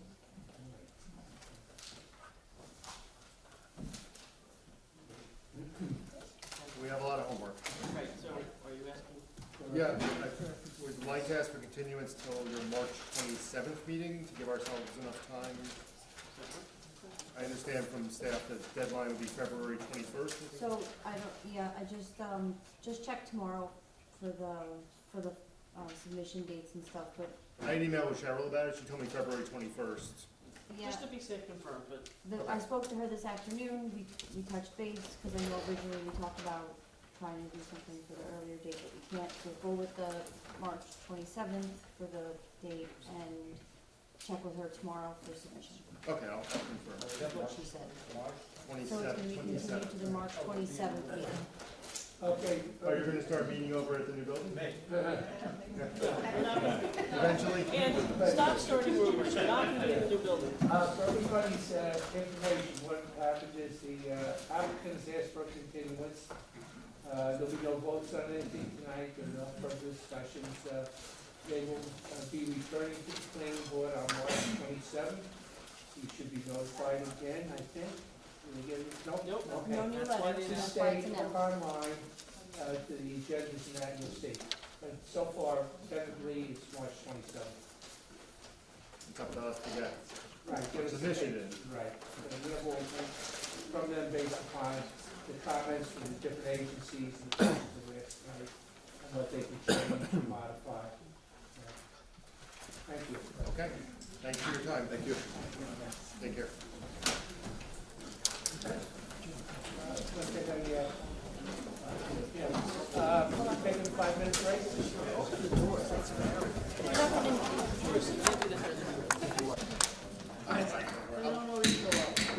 Planning board meeting, January 24th, 2024, all back to everybody present before, still present. Sir, please describe your project. Good evening. My name is Neil Sander. I'm with Independence Engineering. I'm the engineer of record for the Bill Kolb Subaru expansion project. Bill Kolb Subaru is an existing dealership, which is approximately 100 yards out that window. It is 10,365 square feet on a 1.78 acre lot. There are 20 striped parking spaces and additional spaces on the lot for inventory. Only 18 are currently required in the code. There are 2 access points, one onto Route 303, one on Greenbush Road, that are both open to the public. Along the Route 303 area is a paver display area where the Subarus are presented to the passing public. The site is served by all public utilities, and the area is generally commercial and recreational. There are, in addition to Town Hall, there's also the baseball field adjacent, as well as the rail trail, and there is commercial use across 303 to the east. As part of Subaru's current nationwide renovation program, they want to bring this store into compliance with their current image standards, which generally involves expanding the facility to include the correct number of service bays, the correct square footage of sales area. In this case, the building was essentially the correct size to begin with, but it also means refurbishing the facade, bringing in their new colors and their new look. But part of their image is to have a vestibule on the front of the building prior to entering the sales area itself. So we're proposing to add 156 square feet onto the front of the building, which is approximately 1% of the entire area of the building. However, that addition alone necessitates some minor site upgrades. We had to reconfigure the parking because it's currently too close to the building to account for that vestibule. We had to reconfigure the ADA spaces. We're proposing 18 total, including 2 ADA spaces. Part of the new image is also the addition of a dog park to serve their customers. Subaru presents themselves as being very outdoorsy. A lot of their customers like to have dogs. They bring them to the dealership, and they make use of the dedicated dog park. We're also adding a trash enclosure. Right now, dumpsters are just kept in the back. That's not Group 1 standard. They want to have a presentable site to the neighborhood. We're also going to be reconstructing some of the drainage for a number of reasons. One is the addition of the vestibule forced us to change the roof leader pattern coming off the building. That will be reconfigured so it goes into the existing catch basins on site. that drainage system discharges into the 303 right-of-way. Also, there are a number of low spots on the point, or on the site, one of which is coming out of the service area. We're proposing a new trench drain to connect to this system, as well as a couple of new inlets. And behind the building, there is a high embankment that comes down from the rail trail directly into the back of the building. And the outside elevation is actually a couple feet higher than the finished floor of the service area. So we're proposing to construct a joint roof leader French drain system that will take the roof water as well as water coming down the embankment and run it back around into the drainage system in the front of the site. We're also going to be adding an oil water separator to the site, which does not currently have one, and we're adding a sprinkler system, which necessitates a 6-inch fire connection to the water main in Greenbush Road. Also, the addition of 3 electrical vehicle chargers in front of the building, as well as adding space for 3 more in the future, requires an increase in their electrical service, so there'll be a new transformer proposed on the east side of the building. As far as other site elements are concerned, we're not making any changes to the driveways. The 1% increase in square footage does not affect a change in the trip count for the site. In fact, we contacted DOT about getting a letter of no interest or some sort of cursory review, and they told us not to send them plans. We have in writing that they do not want to hear from us. The overall impervious coverage on the site is going to remain the same. Anything that's going to be trenched will be repaired. We're not proposing to expand the permanent limit of disturbance at all. There is landscaping currently along the 303 frontage in the as part of the 303 buffer in the overlay district. We're not proposing to change that. The parking buffer on the north side of the 303 frontage, as well as the display area, are currently fitted with landscaping that will remain the way it is. And we're also not proposing to change any of the exterior lighting. There are currently, I believe it's 5 building mounted lights, and there will be 6 in the end. Generally, we're replacing incandescent lights with LEDs, but the increase in the number is due to canopy mounted fixtures. The total limit of disturbance on the site is 0.75 acres, which is less than half the area and does not cross the threshold for filing a SWIP plan.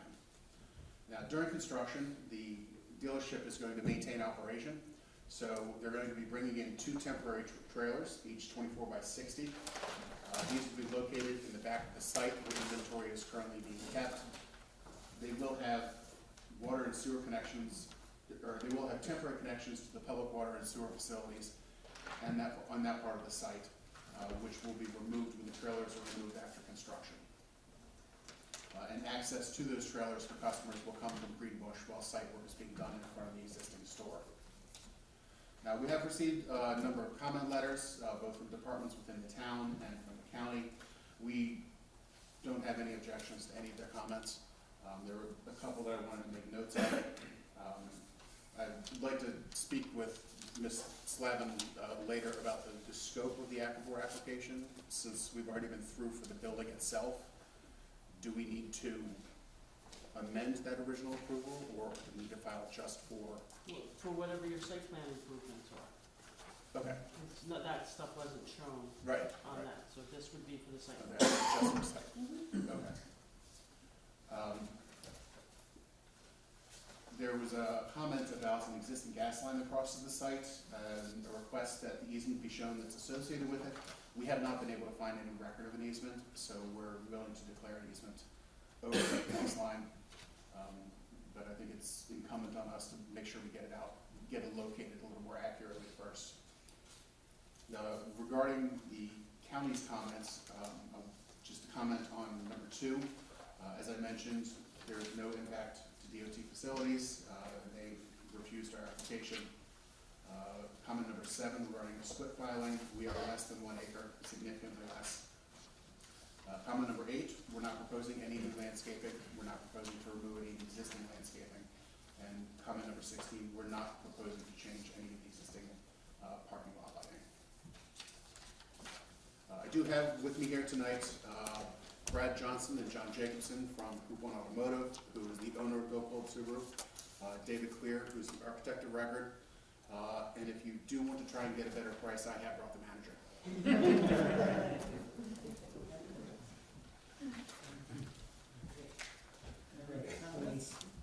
Any comments? Okay. DRC has no additional comments beyond the comments submitted by the agencies for this project.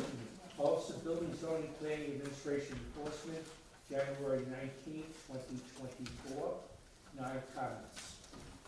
Department of Environmental Management and Engineering, comments dated January 23rd, 2024, there are 13. Bureau of Fire Prevention, January 9th, 2024, there are 3 comments.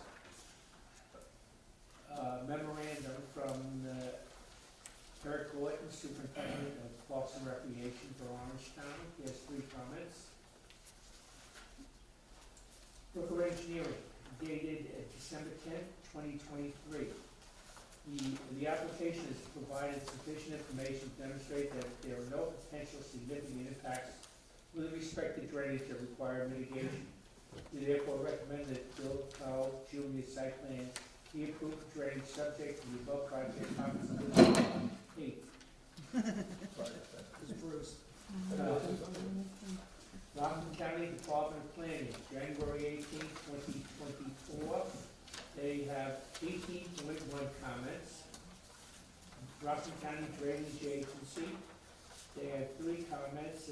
Number 1, the above referenced site is outside the jurisdiction of RCDA.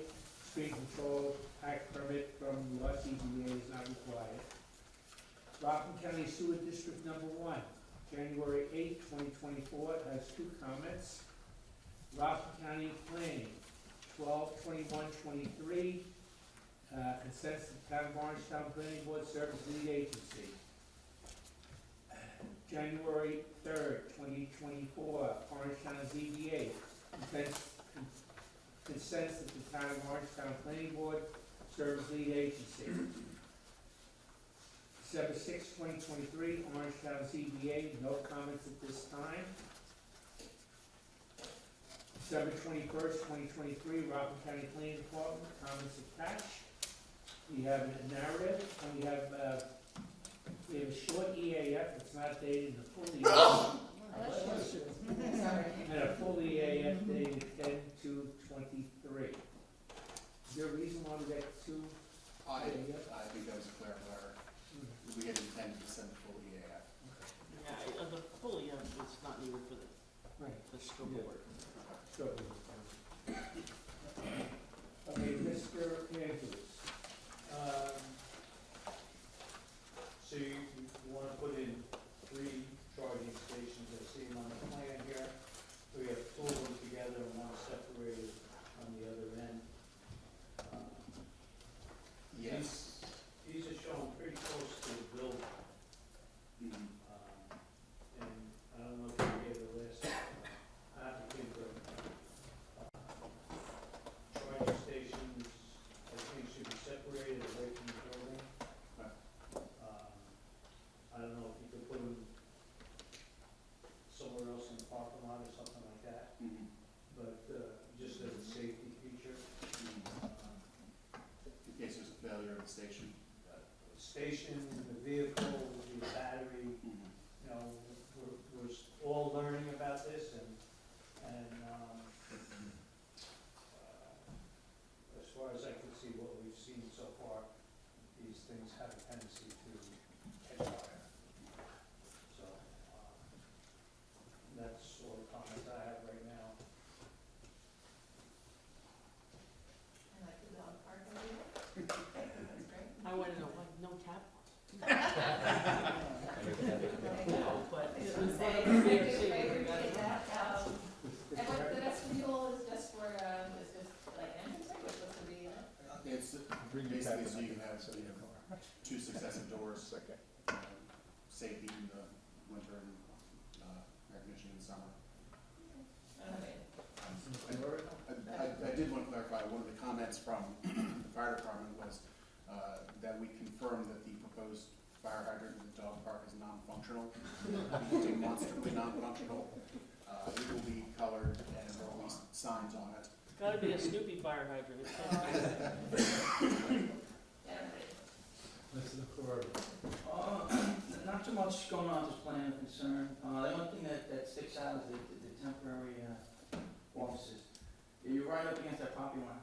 How far away it's not, you don't have it on here, but how far away from the property line? I'd estimate 5 feet. 5 feet? Why that close? Because you have neighbors across the street that can't even put a shed that close, you know? Well, that's something we could look All at. right. Generally, we want to minimize the amount of temporary utility connections and also keep it out of, or be able to maximize the inventory on lot while the trailers were there and keep it as far away from the flow of traffic, both construction and customer, and you've got a good fire. That's the only thing concerning how, like I said, you couldn't even build something within that 5 feet of the property line. Yes, you can, but Well, like, in a residence, yeah, you can. Yes, you can. Actually, you got a detached garage, you could put a shed, you could, 5 feet. Accessory structures can be 5 feet. Phil, you build the temporary sales office? 5 feet? I'm gonna build what they want, I didn't know. All right. Put the key word there, temporary. Yeah. Correct. How- It has to be removed in order for them to finalize their CO.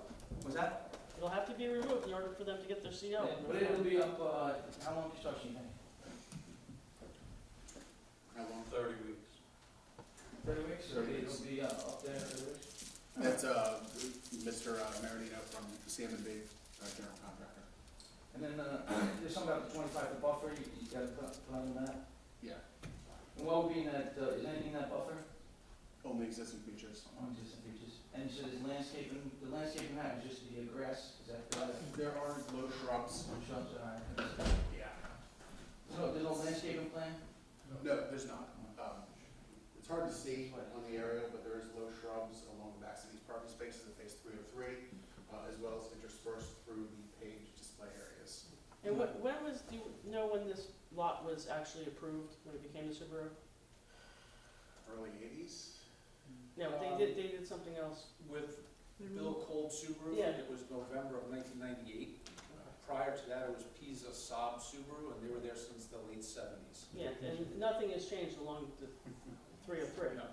So, when I do a review, I have to follow 303 guidelines, so they're not proposing any changes within the overlay, but they still have to show it. Yeah, that's. So, that information still has to be contained on every application. That's why those comments are on there. And then, planning says something about a landscaping plan, so. Rockland planning, comment? They did. Yeah, and my response to that was, we're not proposing any new landscaping. We're gonna keep what landscaping is there, and looks pretty good, and we're not proposing any interior to the site. So that's one you're gonna want us to override. Okay. That's right. So, yeah. It's kind of funny, you got 3 monster trees there. I don't understand on that, That's it. And then the stipulation for the trailer to be removed, that's one of the comments there, but that's all understood. That's all I got for now, thank you. It's funny, Where do you have your trailers, do you use that space for inventory right now? Yes. So what are you gonna do, just go down that difference in cars? There is another inventory site nearby. I'm not sure where it is, but, It's 150 feet that way. Right, it's right on- near the CSX. It's on Right, Highway, okay. just short of the train tracks. All right, you're not gonna be like parking crazy in there to make them, no, you're just taking those spots away. It'll just be a representative sample of the inventory, and the bulk will be stored across the street. Okay. we're gonna put temporary striping for the fire in there too. All right, that's all. Mr. Barrett? No comment. Mr. Bond? No, just, what do you need from county planning board? What do you need overwritten on their letter? Do you need anything? Obviously, the landscaping thing, we have to override that, but is there anything else that's on that letter that? I mean, they Is it made a couple problem of for you? comments about, wanting to see solar panels on the flat roof. But, we are adding EV chargers, which is, Yeah, they, Right, so there are gonna be some things that we're gonna need to override. Yeah. So, okay. I don't think it would too good for that hill. yeah, that's on the south side of the building. Couple of questions. Between the two environmental assessment forms,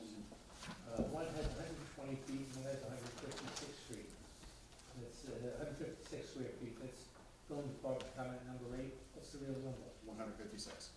156. Right, so we're gonna have to revise the EAF. Okay. And get the short EAF for my comments, we're gonna need that.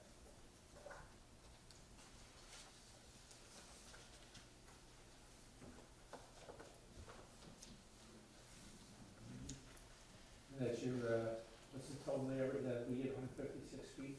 Correct. Disturbance, what's the area of disturbance? 0.75 acres. I don't have a square footage handy, but Okay. that's, Okay, and hopefully you read the comments by Eric Gordon from Parks and Recreation regarding the dog park. yes. And since you're right on 303, I think that you should take a look at his comments regarding the design of the double gate and the wire fence. Yes, yes. We did discuss that in the workshop 2 weeks ago, Right. and we've already made those changes to the plan. We're now proposing a 5-foot fence, as well as, a vestibule to the dog park as well.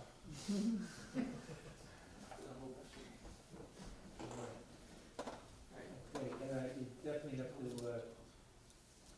give us something with the landscape plan, landscaping on there, comply with the Route 303 overlay, Rockland County Planning 1, Village Department number 1, Rockland County Planning number 12. We'll have to, okay, the new lighting though, you're saying you're not changing the lighting, all right? It's, in your, Rockland County Planning 15, and your, the full environmental assessment form which you need to fill out. D2 subdivision and states no proposed exterior lighting. But you do have exterior lighting. Yes, that is correct. That's a mistake on the form. Okay, but all they need is the short one here? Yeah. Short one, so get rid of the long one, go back to the short one, make sure everything's in the back. Okay? And, So was the vestibule, proposed vestibule addition already reviewed by Appledore? Yes. Okay.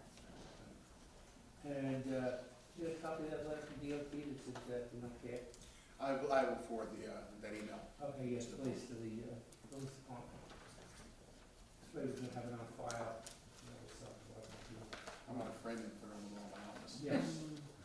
Let me see that again. Anybody have any additional comments, questions? Okay, I have a motion to open public portion. Motion to open public. Second. Mr. Andrews, just let it all in favor? So where would you go? Anybody from the public like to make a comment at this time? Don't you dare, Dave. Don't let anybody threaten you. Anybody from the public like to make a comment at this time? Motion closed. Mr. Andrews, have a second, Ms. Lenahan, all in favor? Aye. You can go. There's enough. Can we do five? You have a lot to add, but that's up to you guys. That's up to you guys. Yeah, because the plan for the most part is, except for the dog park, is pretty stable. So can you do All right, five? I have a motion from each agency.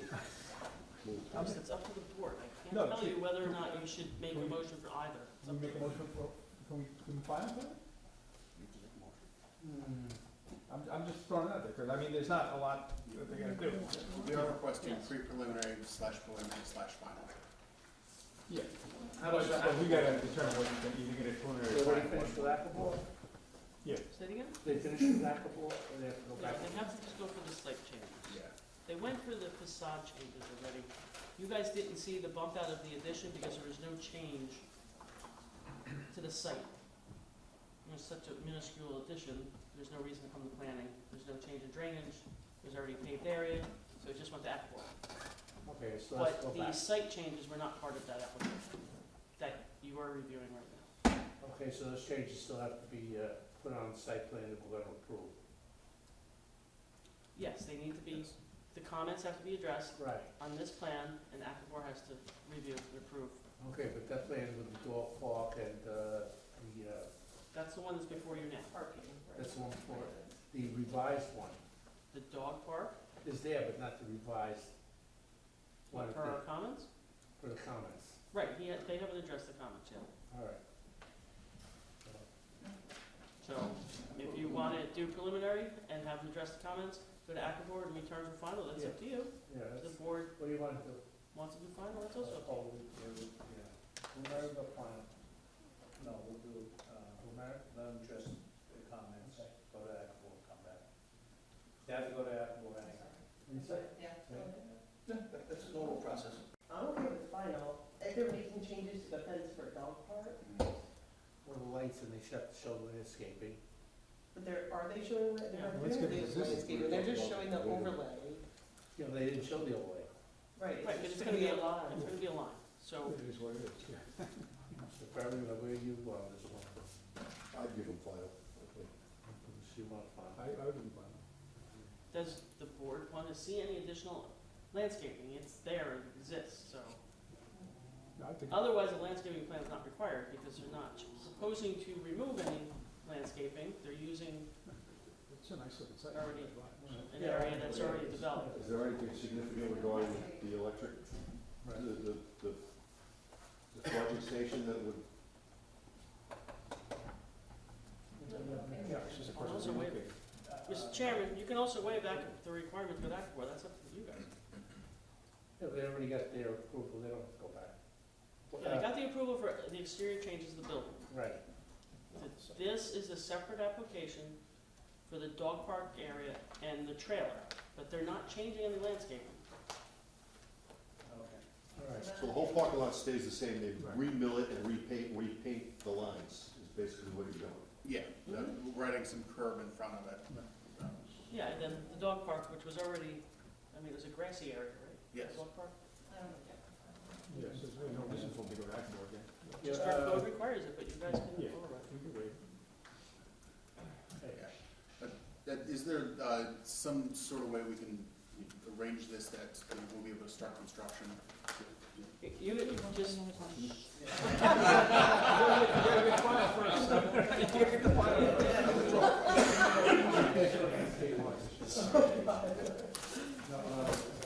Make a motion of final conditions? No, we gotta. Wait, we did a lead agency, We need a we did motion for lead agency. we did a Motion lead for lead agency agency. first of Mr. Farry, we need a second. Ms. Lenny, seconds, all in favor? All right, Aye. We have a motion for Nate Deck. I'll make a motion to make that. Second on. Mr. Mr. Farry, second, second. all in favor? Mr. Bond is very excited. This first meeting Very back. excited. It's like I never left. Bring on a Melotech. Okay, so now you need, Okay, do I have a motion to, For fine. Are you waiting I'll make after? no. well, hold on. I'll make a motion for Action final. first. Okay. With conditions. We'll make the motion first, then you do the conditions and the overrides, right? All right, we'll do that, okay.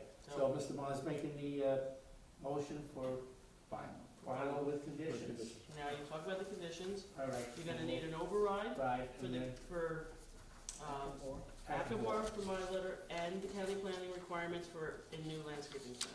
Okay. All right. Office of Building, Zoning, Planning, Administration Enforcement, January 19, 2024. There are 9 comments.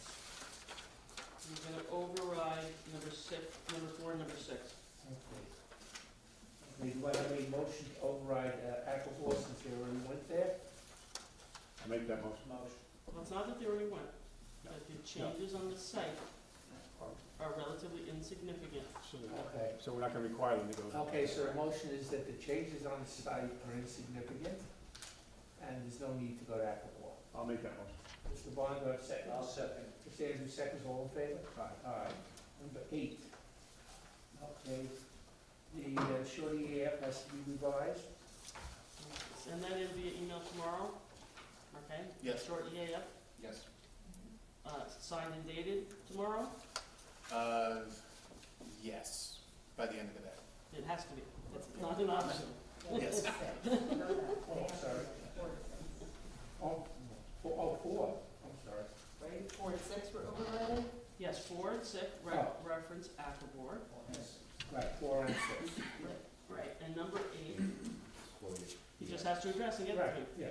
It's a Okay, condition. so that, amend that, 6 also add 4 on the override. Yeah, She's we got it. got 4 and 6, and now Okay. we're doing number 8 for the SEAF. No, we don't have to. No, not overriding, it just Day tomorrow. has to be That's sent to me. fine. Right, Okay, Department of Environmental Management Engineering, January 23rd, 2024, we have 13 comments. Bureau of Fire Prevention, January 9th, 2024, we have 3 comments. Brooker Engineering, December 10th, 2023. The application is provided sufficient information to demonstrate there are no potential significant impacts with respect to drainage that require mitigation. We therefore recommend that Dilco Junior site plan be approved for drainage subject to the above project comments of which there are 8. We have a memorandum from Superintendent of Parks and Recreation, Town of Orangetown. There are 3 comments. Rockland County Plan. Do we want to talk about these comments though? Right. Okay. Now, are these all just, where it says recommended for the following? Yeah, so the problem with this one, Eric Gordon has a lot of experience with dog park, so, he's recommending 5 feet in height for the fence, Right. but if we do 5 feet, then they need to go to the zoning board for a variance. 4.5?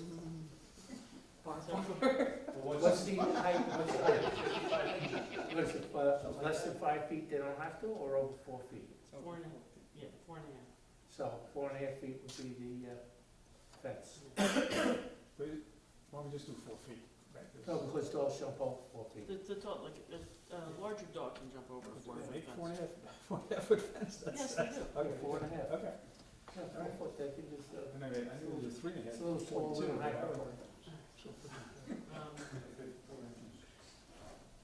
And just to clarify, since they're gonna be final and way back more, one of the fences says wrought iron and the other one says chain link. Wrought iron, Wrought iron, okay. So there'll be no chain link. correct. The wrought iron spacing is gonna be close enough that a little doggy can't get through, right? Yes, yeah, we've amended our detail to show those changes as well as the Okay.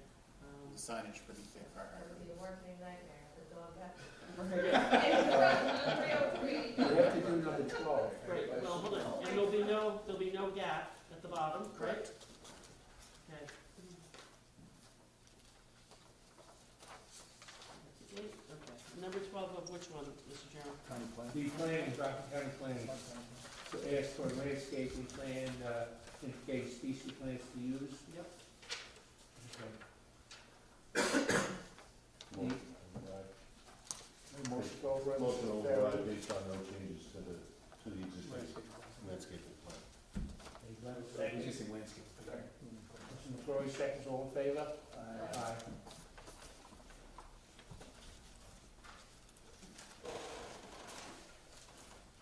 Now, what about the lighting, right? They're not changing exterior lighting? You're gonna do a whole new lighting? No, it says if. Oh, if, okay, that's it, Mhm. okay. The only ones that have to be overridden is when they say must. Yeah, okay, all right.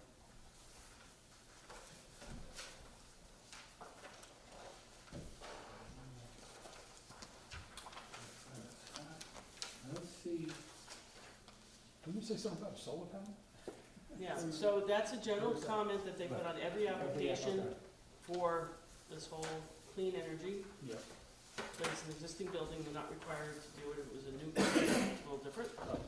But as the applicant said, they are actually putting in car chargers, so they're kind of sort of meeting the intent Right. of the clean energy communities. Okay, so, there are 18.1 comments, and comment number 12 has been overridden. Rockland County Drainage, 3 comments, no permit needed. Rockland County Sewer, January 8th, 2024, 2 comments. I believe that's it. Okay, do I have a second on the phone here? Second. Mr. Andrews, all in favor? Aye. You got it. Thank you very much. So in reference to permit, all of the comments have to be addressed, the plans have to be updated, they need to be submitted back to Caitlin and Gerald's office there. They will make sure all the comments are addressed. It's really good to do it right the first time. Yes, agreed. And then the chairman signs the plans, and then they get past the building inspector, and then the permits can be issued. Okay. Okay, so it's now in your court. All right, we will send you the short We're gonna form. be done for the permit. same full function law, any kind of changes made right now. What's that? Thank you. Thank you, everyone. That's one of the things. I have two things, just one thing to mention. No, 2 years ago, that's right. 2 years ago, December. Yeah, when he still had Ford.